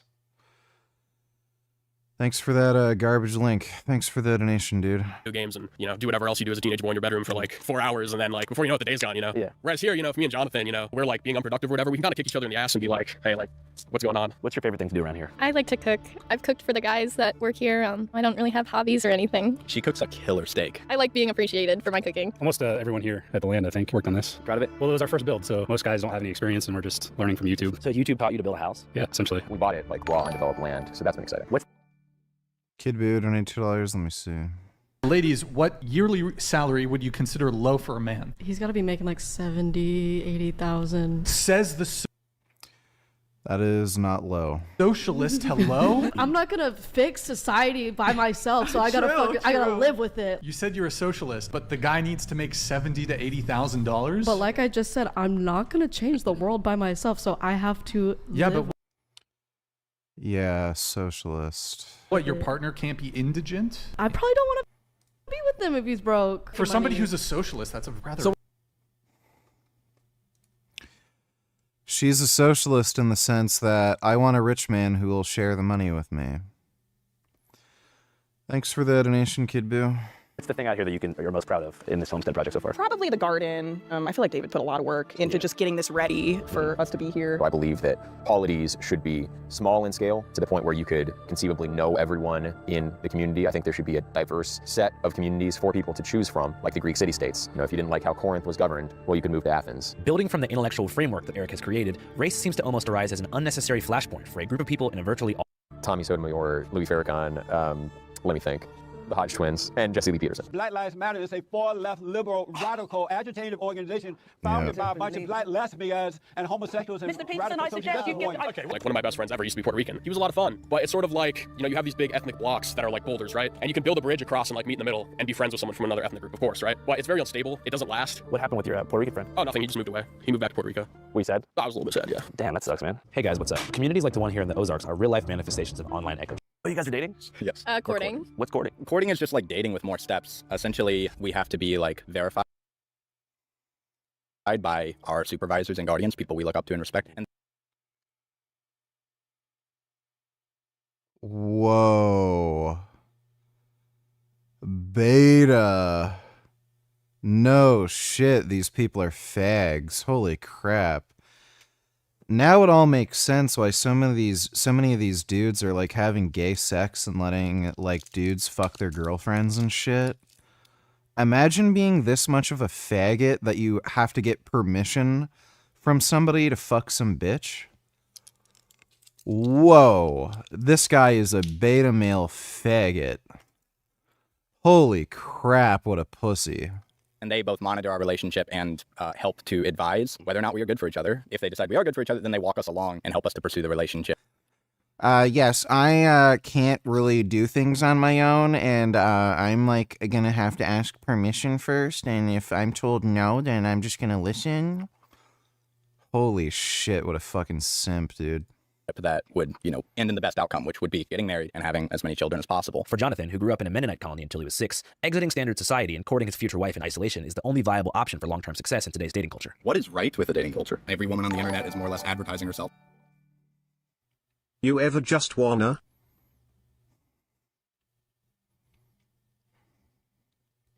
Said. Thanks for the donation, Soul. I've never heard of something so fucking gay in my life. Holy shit. As sexually accessible. And so if that's what you want to do as a bloke and throw your soul away for a quick goon, yeah, it's great. Dating culture for that. The problem with that is, and we see this demographically and statistically, the birth rate is going down exactly because of the over-accessibility of sex. The marketplace value of sex and monogamy as a whole is basically at an abysmally low level, probably the lowest it's ever been in human history that I've ever studied. And that does not benefit the future generation of our offspring. It does not actually benefit a happy life. People above the age of 40 who are married long-term have significantly happier lives, both male and female. I noticed you have a ton of kids. Yeah. How many you got? Number 5 on the way. Okay, cool. What's the plan for education for the kids? I'm homeschooling. It's going pretty well. I know everything that they need to learn. It's going to be nice being in the community when they get a little older, and I'm going to need help filling in certain subjects I'm not comfortable with. That's another reason I'm glad to have the community, because I don't necessarily want to sift through every piece of history to know what's acceptable to teach the kids or not. I trust the guys here. I'm not overwhelmed by the evidence for the exact official narrative, like it was precisely 6 million. You know, there's Black Wall Street. Back in the era of segregation, there are examples of prosperous black communities. Black Wall Street, I'm pretty sure, got burned down in a race riot. Yeah, I mean, if you look into the details there, that's another one of these narratives. Slavery was bad, but also everyone else practiced slavery too. North America was very sparsely populated when we got here. It's important to note that interwoven into these tropes about community building and heritage celebration is a much more intense core, and one that embraces controversial and outdated race science. Black college-educated people still tend to be more violent and criminal than white high school dropouts. Really? That is not true. Yeah, the average IQ in that is not even remotely true. some parts of sub-Saharan Africa is under 75, which is considered mentally disabled. East Asians have measurably a higher average IQ than Europeans, and they're less criminal, and they're more prosperous. So you're saying Asians are smarter than us? Yes, on average. Yeah. Like every Japanese person I've met, or like Korean seems really smart, but I've met some Chinese people where it's like, really? I feel like they're fudging the numbers on that one, to be honest. As far as most experts are concerned, all of these IQ numbers are fudged. Here's a bit more about that from somebody who knows his shit, because I feel like it's worth it. These tests. There's a massive cultural bias with these tests, and yeah, if you IQ test a community of people who've never gotten any kind of education, they're gonna score low. Doesn't mean they're like genetically stupid. We're made for the purpose of figuring out who's going to do well in school. It doesn't predict terribly well to many kinds of real-world successes. There's so much it doesn't tell you. It doesn't tell you about emotional intelligence, creative intelligence. Oh my god, emotional intelligence. Here we fucking go. intelligence, common sense, wisdom. There's so much more to a person than just their IQ. I would say the major problem has been what's sometimes called scientific racism, but it's not really scientific. It's using the guise of science to advance racist views, because you sometimes get racial differences in different kinds of test scores, including IQ, that don't take into account where those differences may come from. It was convenient for some people to say, well, This guy's teeth are fucked. More cat. Dude, this guy's gum recession is some of the craziest I've ever fucking seen. Why doesn't he just get dentures? Bro, like, you could literally just pull these teeth out. Why doesn't he just get dentures? Let me see these now.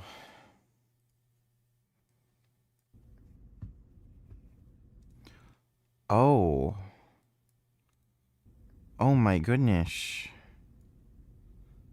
Oh, I think they're friends. Yeah, they're playing together. Oh. Oh, he fell down. Oh my goodness. That's amazing. Thanks for the donation, Ethan, now. Appreciate it. well, look, we can divide people by nationality or socially defined race or ethnic group or religion into different IQ groups, and they probably believe themselves that it told you something, but it didn't tell you what they thought it told you. People with high IQs are often better at convincing themselves of whatever they want. So in other words, they use their IQ for self-justification. They're better at justifying whatever they want to believe. So if they have an ideology, they may have a very weird ideology, but I can guarantee you these people have low IQ. they'll find ways to defend it even if it's not factually accurate. I don't know the details of the people you're studying in Arkansas, but I think that making judgments about people solely on the basis of IQ is a serious mistake. Michael Jordan is not a genius. I don't know Michael Jordan. I've never assessed him. I don't know that much about him. But you see, he's a good example of someone with adaptive intelligence. And in terms of adaptive intelligence, I mean, like, wow, he's done a great job. Anyways, back to Eric and the fed up whites of the Arkansas wilderness. What do you think was modern white America's Treaty of Versailles moment? I guess like the Civil Rights Act. You know, there's a basis for equal rights under the law. And that was kind of the nominal intention of the Civil Rights Movement, but it went way beyond that and has ended up restricting people's freedom. One counter argument that I would make to that is that, you know, in the 1940s and 50s, World War II ends, all the returning veterans come home. The GI Bill allows returning veterans to get low-cost mortgages on new homes. This is when Levittowns were being built and suburbs were being constructed at a very rapid rate. Cul-de-sacs were sprouting up and the American dream was hatched. You know, white picket fence, nuclear family. Now the Homeowners Loan Corporation, which basically decided who could live where, had racially restrictive covenants that said only white people can live in this area. Minorities can't live. They can only live in certain red line zones. Civil Rights Act comes in 64 after redlining had already began, after deindustrialization made the urban cores of places like Philadelphia, Chicago, and Detroit barren, and there was a mass transfer of wealth into surrounding suburbia. So what do you think about the notion that by the time the Civil Rights Act was passed, they already had the short end of the stick? I would say that they were not at an advantage, obviously. The expectation that the black community should have reached parity in a generation is crazy. Obviously, that would be impossible. It'd require massive top-down social engineering and redistribution of resources. Now, we have done that over the 20th century, but I think we overcorrected. Well, for example, like small business loans, right? Like there was something that they sort of blew the water off of like 6 months ago or something like that. And it's basically a fact that if you're not a white male, like you're getting like, I forget the exact numbers, so don't hold me to it, but like $90,000 more to start a small business just because you're a minority. You know, as a white male, you're putting so much more back into the system and we're getting less and less out. It's basically parasitic. In limited cases, maybe when it's historically verifiable that this person was a slave on this plantation, that plantation, the wealth went to this person. You know, if it's all on the books, then I think that's fair. Actually, some cases of reparations of that kind have taken place. So I'm all for that, but I don't know what the fuck he's talking about there. It's kind of funny how the Holocaust-denying white supremacist is like, yeah, I mean, I'm fine with black reparations. That's fucking funny. There's a more general narrative that black people are where they are in society today because of continual systemic oppression and white supremacy. And I don't think that's true at all. Do you think there's any solution in America politically that could lead to a reduction in homicides in a place like Baltimore? I think the options are remigration or death penalty. It should be noted that RTTL's opposition to the Civil Rights Act is beyond an ideological one, and it's Martin Luther King Jr.'s ghost itself that could come back and fuck this place up. You see, the 1964 rulings included something called the Fair Housing Act, which was designed specifically to stop things like this from happening. Isn't the Fair Housing Act technically supposed to restrict this kind of thing? Well, no, because there are exceptions for private associations, and we're not selling real estate. When people buy a share in the company that owns the land here, they're not getting a deed to land. They're getting the right to homestead in our community. All the initial LLC members, they paid the real estate company directly through the escrow agent. Unlike a residential development, which is owned by a real estate company that must follow fair housing guidelines, RTTL is an LLC, a limited liability corporation, technically operating on a commercial property that was once owned and zoned by a logging company. So the settlers there are actually partners in the company who must apply with the board to be shareholders. So you basically buy stock in a company, and then that in turn gives you usage rights to the land. Right, shares in a private company. And company boards can refuse the sale of shares to whoever they want. They're not explicitly legally required to give a reason why. You see what they did? So that's how they're getting around that. Okay, that's kind of clever. They're too stupid to have figured this out on their own. They must have talked to a lawyer. I mean, obviously, European heritage is very important to us, and you'd be surprised, really, by the number of people that, despite knowing that, they'll get through the interview, I've asked them about their ethnic background, and then they mention, oh yeah, but I have a Colombian wife. It's like that kind of thing. It's kind of contrary to our values as an association. What if the Colombian wife is like 100% Spanish-blooded? Well, then it's probably fine. How much did that first share cost? About. What the fuck? Oh, these people are just silly. Oh my god. $6K, pretty low. I think that was for about like 3. Like this is just bizarre. The guy is a Holocaust denier, idolizes Hitler, but he's in support of black reparations, but he doesn't want anybody with a Colombian wife moving into his neighborhood unless she is pure-blooded Spanish. What? Like these people are just fucking stupid. 3% share in the LLC. How much do you think it cost you overall to get to this current point? Oh, not too much compared to like a normal house. And how close do you feel like you are to true self-sufficiency where you wouldn't technically have to leave? Pretty far away from that. It's a good goal. This is our first year really here, so let's just like adding one piece at a time. You could build a small cabin or have a building delivered for $5,000 to $10,000. So that plus the cost of the share itself, you could really reasonably get started with about $50,000. Is your goal ever to pave these roads, or do you kind of like the rugged Appalachian feel? No, I mean, one day if we could pave all these roads, it would be awesome. Yeah. But Orania in South Africa, they have 3,000 people. They bought an already existing town, and then developed from there. And even they still have dirt roads. So it's going to be quite a while before we get these paved. It should come as no surprise at all that they chose Arkansas for this project. It's a red state with low government oversight and a bunch of its own problems. Plus, the settlement is ungodly far from any population centers. It's hard to explain just how in the sticks this place truly is. The closest town is called Hardy, over 20 minutes away by car, and home to less than 1,000 people, only one of whom is black. The locals didn't really have an issue with us. We've had good relations with most of our neighbors from the start. There's a lot of people out here that I guess live and let live, you could say, which I appreciate that. Still though, despite the lack of local pushback, there is some concern that with this national news media attention, legal trouble could be imminent. Potentially, the biggest hurdle is the legal hurdle. There's going to be a lot of legal challenges, I think, to go through with this sort of thing. We've not been sued or fined yet, but we do expect that. People have made complaints to government departments. We've had requests for information from government departments. So I think investigations are happening, and we'll have to wait months to really find out. Even with potential legal complications on the horizon, most people there feel like it's worth it. On the settlement, there's a tinge of nihilism in the air. Most people feel like the country at large is doomed. I don't think that there's like good political solutions for it now. I mean, that's why I'm here, right? I think actually like people being present and like putting in the labor, kind of like I'm doing, not to toot my own horn too much, but like every single day, and living in a lifestyle that's more conductive to community is probably going to be the way forward. So do you see places like this, return to land settlements, sprouting up across the country as a potential way to actually counter the demographic shift? I don't think it will counter the demographic shift as a whole. I think it will provide safe places for my kids and grandkids to grow up valuing their culture, and that's what I'm going for. That's my goal. I think the solution looks something like what we're doing here. I think that's probably the best course of action. I think the best we can hope for with politics is just to be left alone. I don't think realistically with the electoral maps we're looking at right now, there's ever going to be Uber-based gets elected. Nick Fuentes actually could probably do a pivot which I think he's already kind of doing, where he focuses less on the race question, more on Israel, and gets a broader coalition for electoral politics, so it's possible, but I don't think it's going to be like the next Fuhrer or anything. And right now there are several communities being organized. One of the things I've been up to lately is getting ready to go to all those sites where there are groups of people who want to do this and help them get organized, help them decide who their board of managers will be for their companies that own their land. So yeah. I left the settlement confused and honestly a bit sad. I mean, I know there's been problems and stuff, but it felt like shit was kind of all good not that long ago. The fact that people nowadays will go to such... That chick's nose is nice and big.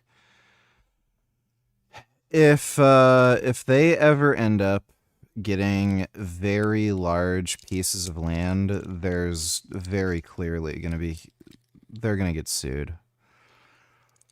Nothing like this sort of thing is just bound to fail.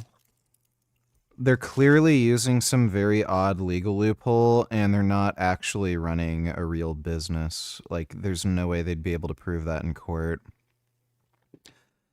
So they're just using some weird legal loophole to buy land, and then at some point, if they ever end up getting a large enough piece of land and developing these communities where people are going to want to buy land from them or move in, they're going to end up getting legal challenges.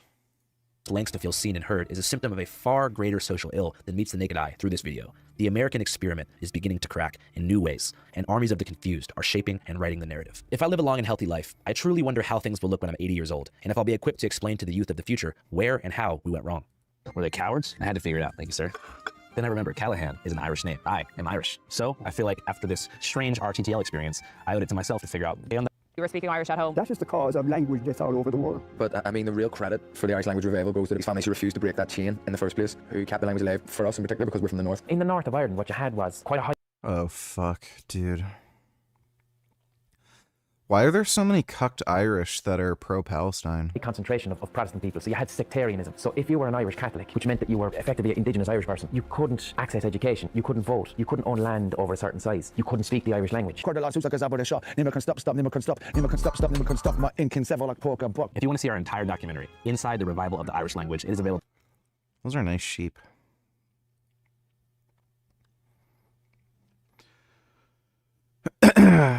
If you already watched Andrew Tate getting his ass ate out, I don't want to watch Andrew Tate getting his ass eaten. Do you mean the boxing match?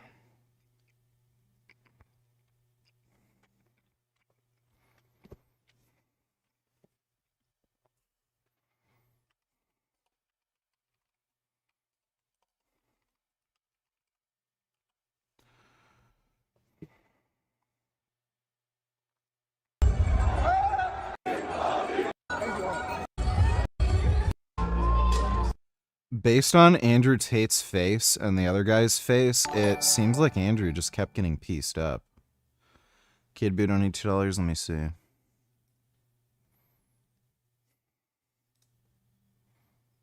Go to the gym and lift, you better know what the fuck you doing. Diabolical. Look at this shit. Oh, he about to die, shaking like a fish. Jeez. If you're gonna go to the gym, know what you're doing. This is crazy. That's too much weight. Oh, yeah, he done popped his chest. Oh my God. Oh my. Okay, this is just annoying.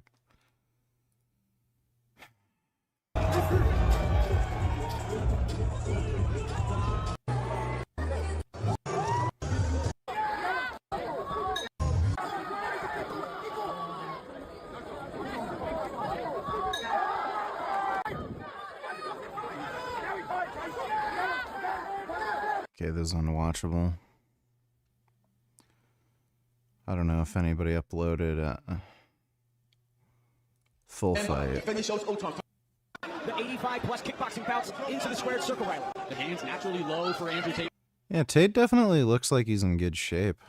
Right now, it's allowing him to snap that jab in unnoticed, but it's a high risk, high reward game. Demore, patient, the champion not looking to explode into the pocket on Tate. Andrew dedicated some shots to the midsection. Andrew Tate settling in a little bit here, BJ. He looks fine. He's setting up the jab, the body chase. Why is this running like absolute shit? Kind of trying to get high when he's landing the shots. Chase is going to set up the side when he jabs and set up his other shots. Keep everything off the jab, though.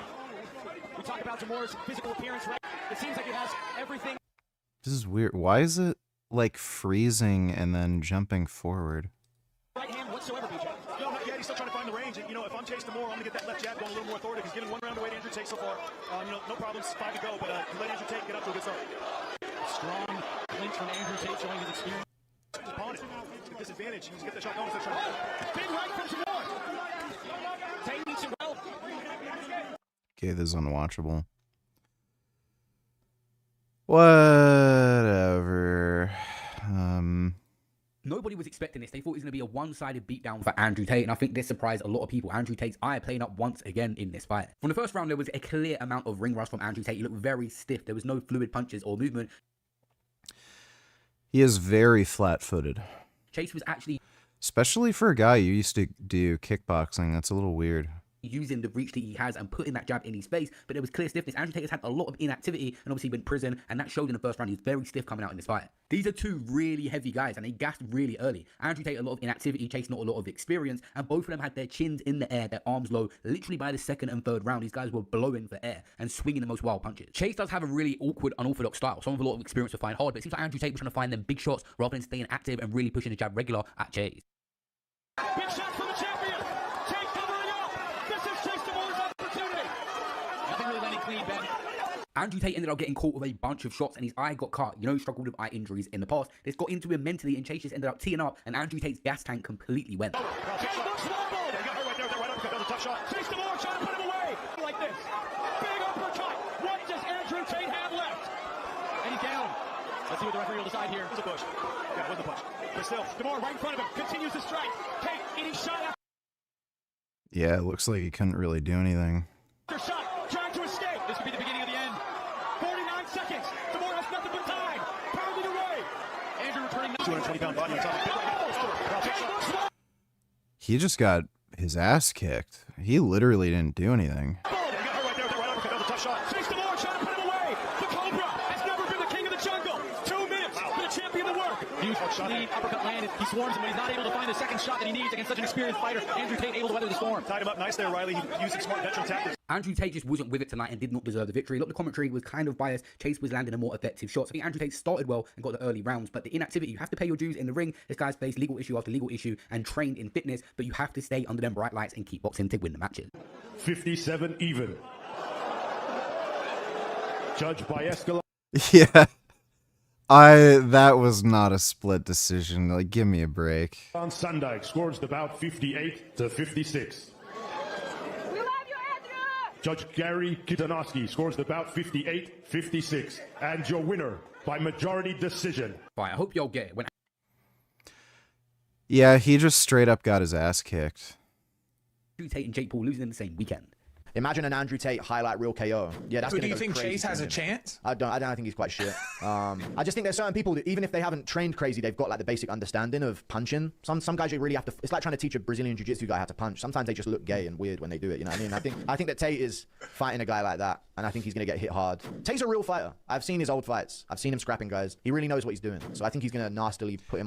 Well, he was a kickboxer. It's a bit different. On a highlight reel. Obviously, this was streamed on Rumble, and the CEO spoke out. Look at this chart. This is the interest Andrew Tate has drew to the platform. The fight before Christmas. I don't know why that guy figured Tate would easily beat the guy. Wasn't he like a champion in whatever division he was in? He's driving annual premium inscriptions in a way Rumble hasn't seen before. The fight hasn't even started yet. Andrew versus Chase DeMore is only in a few hours' time, and that was already the chart spike in the sale. I don't know if Andrew Tate is going to have a relationship with Rumble going forward in terms of putting these fights on that platform, but they have a little bit more freedom there. It's a freedom of speech platform, so the stuff that the zone might ban or find too controversial or outspoken, even bad language, can go on Rumble. They can be a little bit more out there. This is the first. Gave him my all, but he's tough. I don't know what to say. He's really tough. Congratulations to him. Do you think we'll be able to see you in here again? Yeah, I'm going to have to go back, watch the fight, make a decision. Thank you very much, Andrew.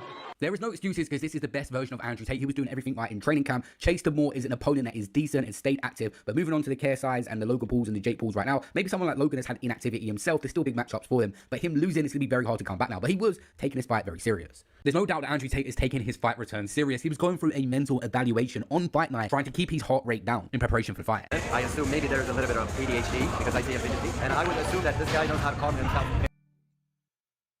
Nilb donated 217. Connor Murphy is gay, literally. Well, he sucked dick, right? What the hell is this? Oh, is this a video where he had sex with a ladyboy? Let me see. She has a really little dick. I don't think it's gay to have sex with a ladyboy necessarily. Wasn't he like sucking some other dude's dick and like eating his cum, the weird thing? Like, that's definitely not the gayest thing he's ever done. The gayest thing he's ever done was the gay dude thing. Well, thanks for the donation, Nilb. Very fast. Wants to somehow do the Chase DeMore rematch. I do not think we're going to see Andrew Tate fight again. He's got. Yeah, I doubt Andrew Tate's gonna fight again. He did really badly. That was really bad. He literally could not fight back. Completely unable to fight back. I don't know how the fuck that ended up being a split decision. That's just bizarre.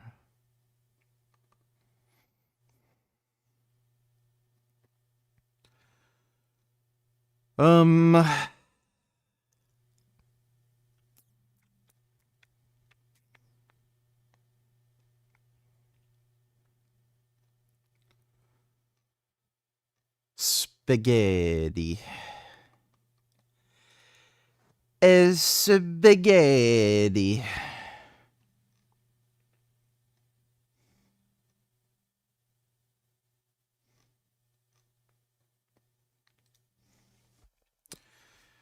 Evil spaghetti?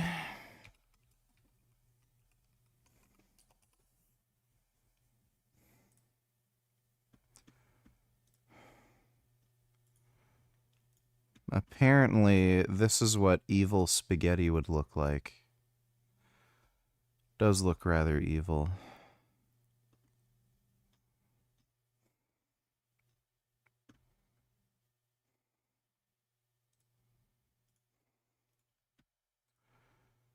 That spaghetti doesn't look quite evil, just weird.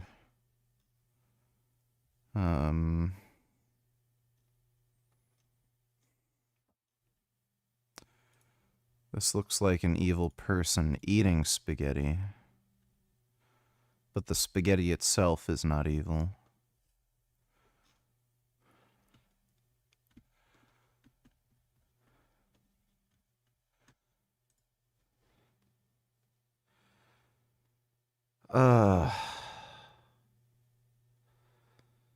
My neck. Damn it. Oh, my neck.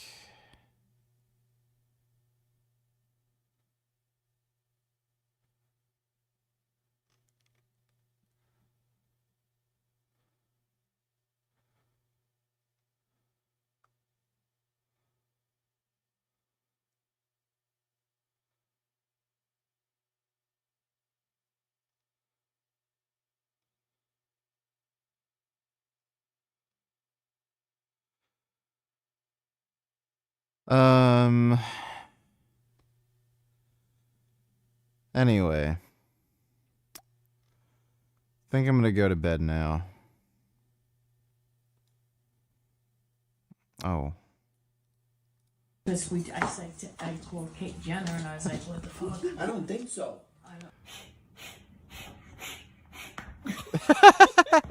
Pissed her off.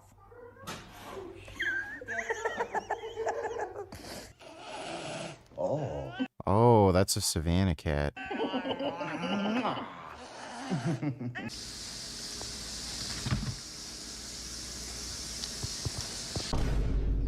Oh, she's scared.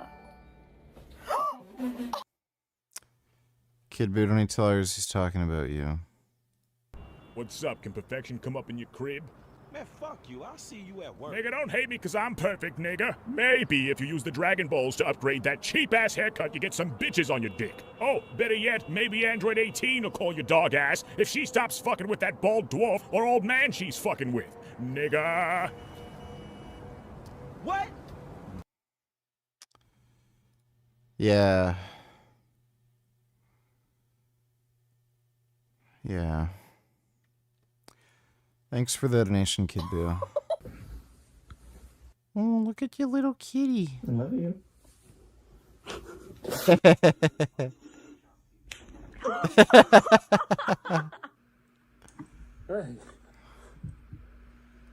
I love how cats do that. No.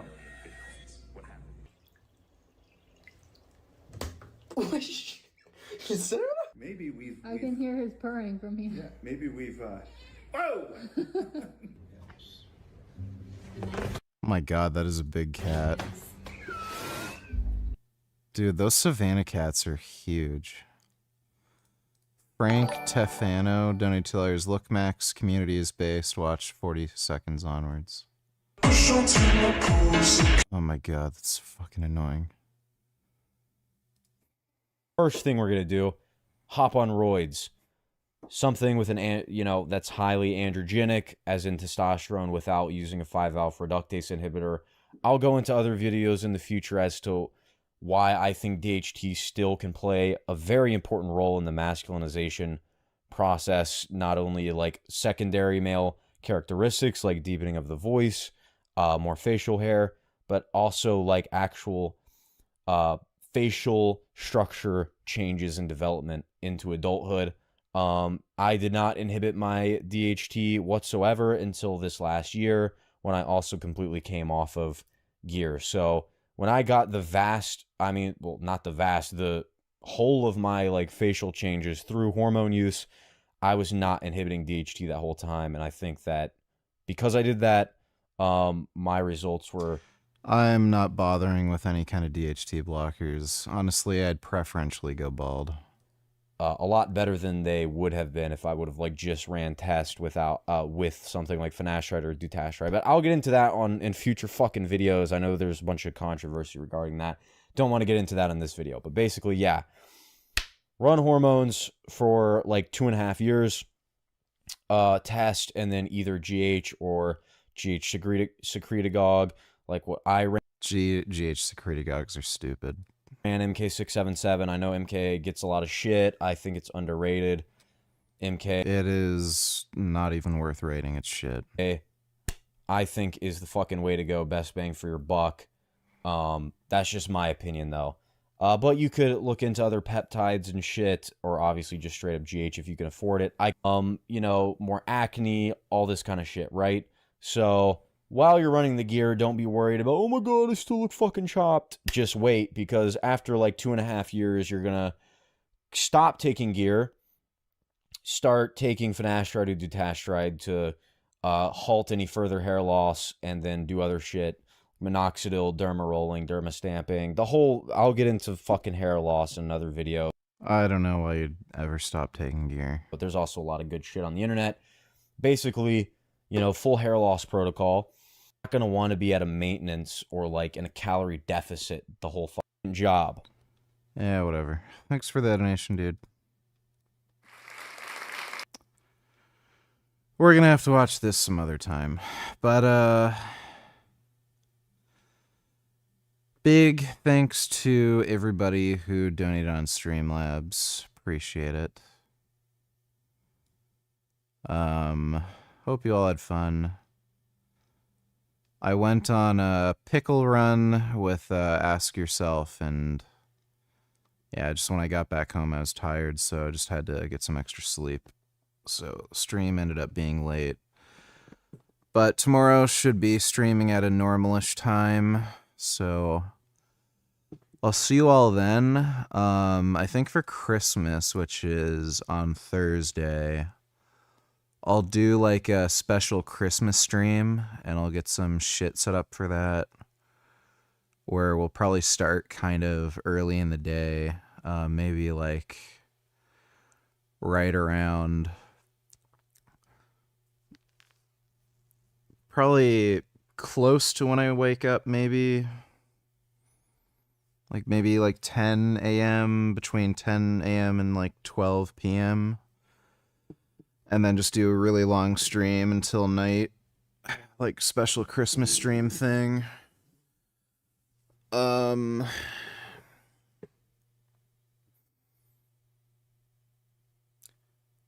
yeah, other than that, things are going fairly good. The carpal tunnel's getting better, the water retention's getting better. I am off everything. Haven't done any injections for the last, I think it's been like 4 or 5 days now. So the water tension's going away. Hopefully in the next few days, or maybe like a week tops.